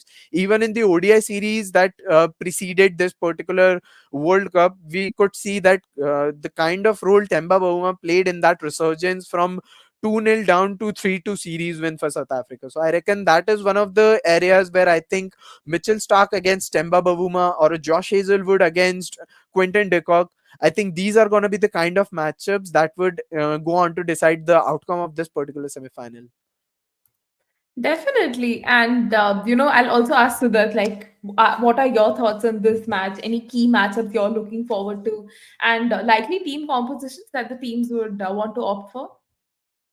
You know what? I think first of all, I want to start with the teams. I'm a little tempted to play Marsh ahead of Smith at three. After the 177, I'm a little tempted. But you know what? Smith has that experience of playing the 2015 final. He has that experience of not out. You can never count him out. I genuinely was tempted to play Marsh at three, but I think my composition for Australia would be Warner, Head, Smith, Marnus, Inglis, Maxwell, Stoinis, Cummins, Stark, and Zampa and Josh. I think this is my 11 for Australia. And for South Africa, I think, as Anshul said, I don't think Tabraiz Shamsi is going to play. I think Keshav is going to play ahead of Shamsi with his little bit of batting that he offers. And Edens has really not supported spin much this tournament, apart from that one game against South Africa that India had where Jadeja and Kuldeep let it rip. It's not really supported spin so much. So I think it's a fair choice to go with Coetzee. So my 11 for South Africa would be QDK, Bavuma, Van der Dussen, Markram, Klaassen, Miller, Janssen, Coetzee, Maharaj, Rabada, and Ngidi. And I'm actually really excited to see how Rabada does against Warner. This is one matchup I really want to see. Rabada has that flying under the radar this tournament. But if you notice, okay, maybe Bumrah may be performing a little more, but frankly, I feel Rabada and Bumrah have not got the wickets they deserve. They should have got a lot more wickets. Rabada has taken 12 wickets in 8 games at an economy of 4.8. He's been brilliant. He's been absolutely brilliant when it matters. He has come in for his team. He may not be regularly taking wickets, but he's consistently troubled the opposition. I really want to see Rabada versus Warner. I would love Rabada to come in with the new ball, and I think that will be really pleasing to see. It would be a great contest, and this is one matchup. But yes, these are my 11s, and I'm really excited. Yes, if you really look at the record and Australia's clutch mentality and kind of opposite of what SA bring to the table in knockouts, you would say yes, Australia is going to walk over South Africa in a way. Yes, might sound a bit harsh, but I think South Africa, if Australia win the toss, it's a no-brainer. They're going to bat first because Pakistan is the only team that has chased successfully at Eden against, they chased 205 against Bangladesh easily, 204. So it's a no-brainer. And given the fact that South Africa struggling chases, it's a known fact. I think it's a no-brainer that Australia is going to bat first. But you know what? This might also help South Africa. I'm not saying Australia will feel the burden of expectations, but South Africa might enjoy being the underdog. There's a chance that they might finally say, what, we're ready for the moment, because they have the team, the kind of groups stage they've had. The chases have been underwhelming, but that should not make us forget the fact that they've still been a very clinical team. There's every chance they might step up their game. Their batting is terrific, their bowling is terrific. There is no aspect of it that I find really bad, apart from the fact that they still chase as poorly as before. So I think this is going to be a cracker of a game. I'm really looking forward to it. This might upset a few people, but this is the semi-final that I'm really looking forward to, not India versus New Zealand. There's something about this semi-final between Australia and South Africa that excites me more than India versus New Zealand. I think the fact that it excites you has got a lot to do with the history of that 1999 semi-final, where, as Steve was said to Herschel Gibbs, you have dropped the World Cup. I reckon that has got to contribute towards the excitement that you have for this particular game. But I reckon you would want to tinker the Australian 11 over there. I mean, you can't really drop somebody who has just scored 177 in a chase, right? So I reckon you might want to drop Stoinis over there for somebody like a Mitchell Marsh. I mean, either case, it's going to be quite interesting. Yeah. Go on, Siddharth. I was looking at. I don't know if Marsh would like to play down the order. I would still want him to be at the top. But you know what? Yes, he has scored 177. But yes, I think I'm going to take Smith's experience over that. I think he's going to make it to the 11. Yes, it's going to be unfortunate that Marsh might miss, but I think they have enough, batting all-rounders. They have enough all-rounders. They have enough bowling to offer. They might miss Mitchell Marsh's batting, not necessarily his bowling. So I think, you know what, they should go ahead with Smith over Marsh. It's going to be unfortunate, but yeah, that's just how it is. I think I'll Yeah, still.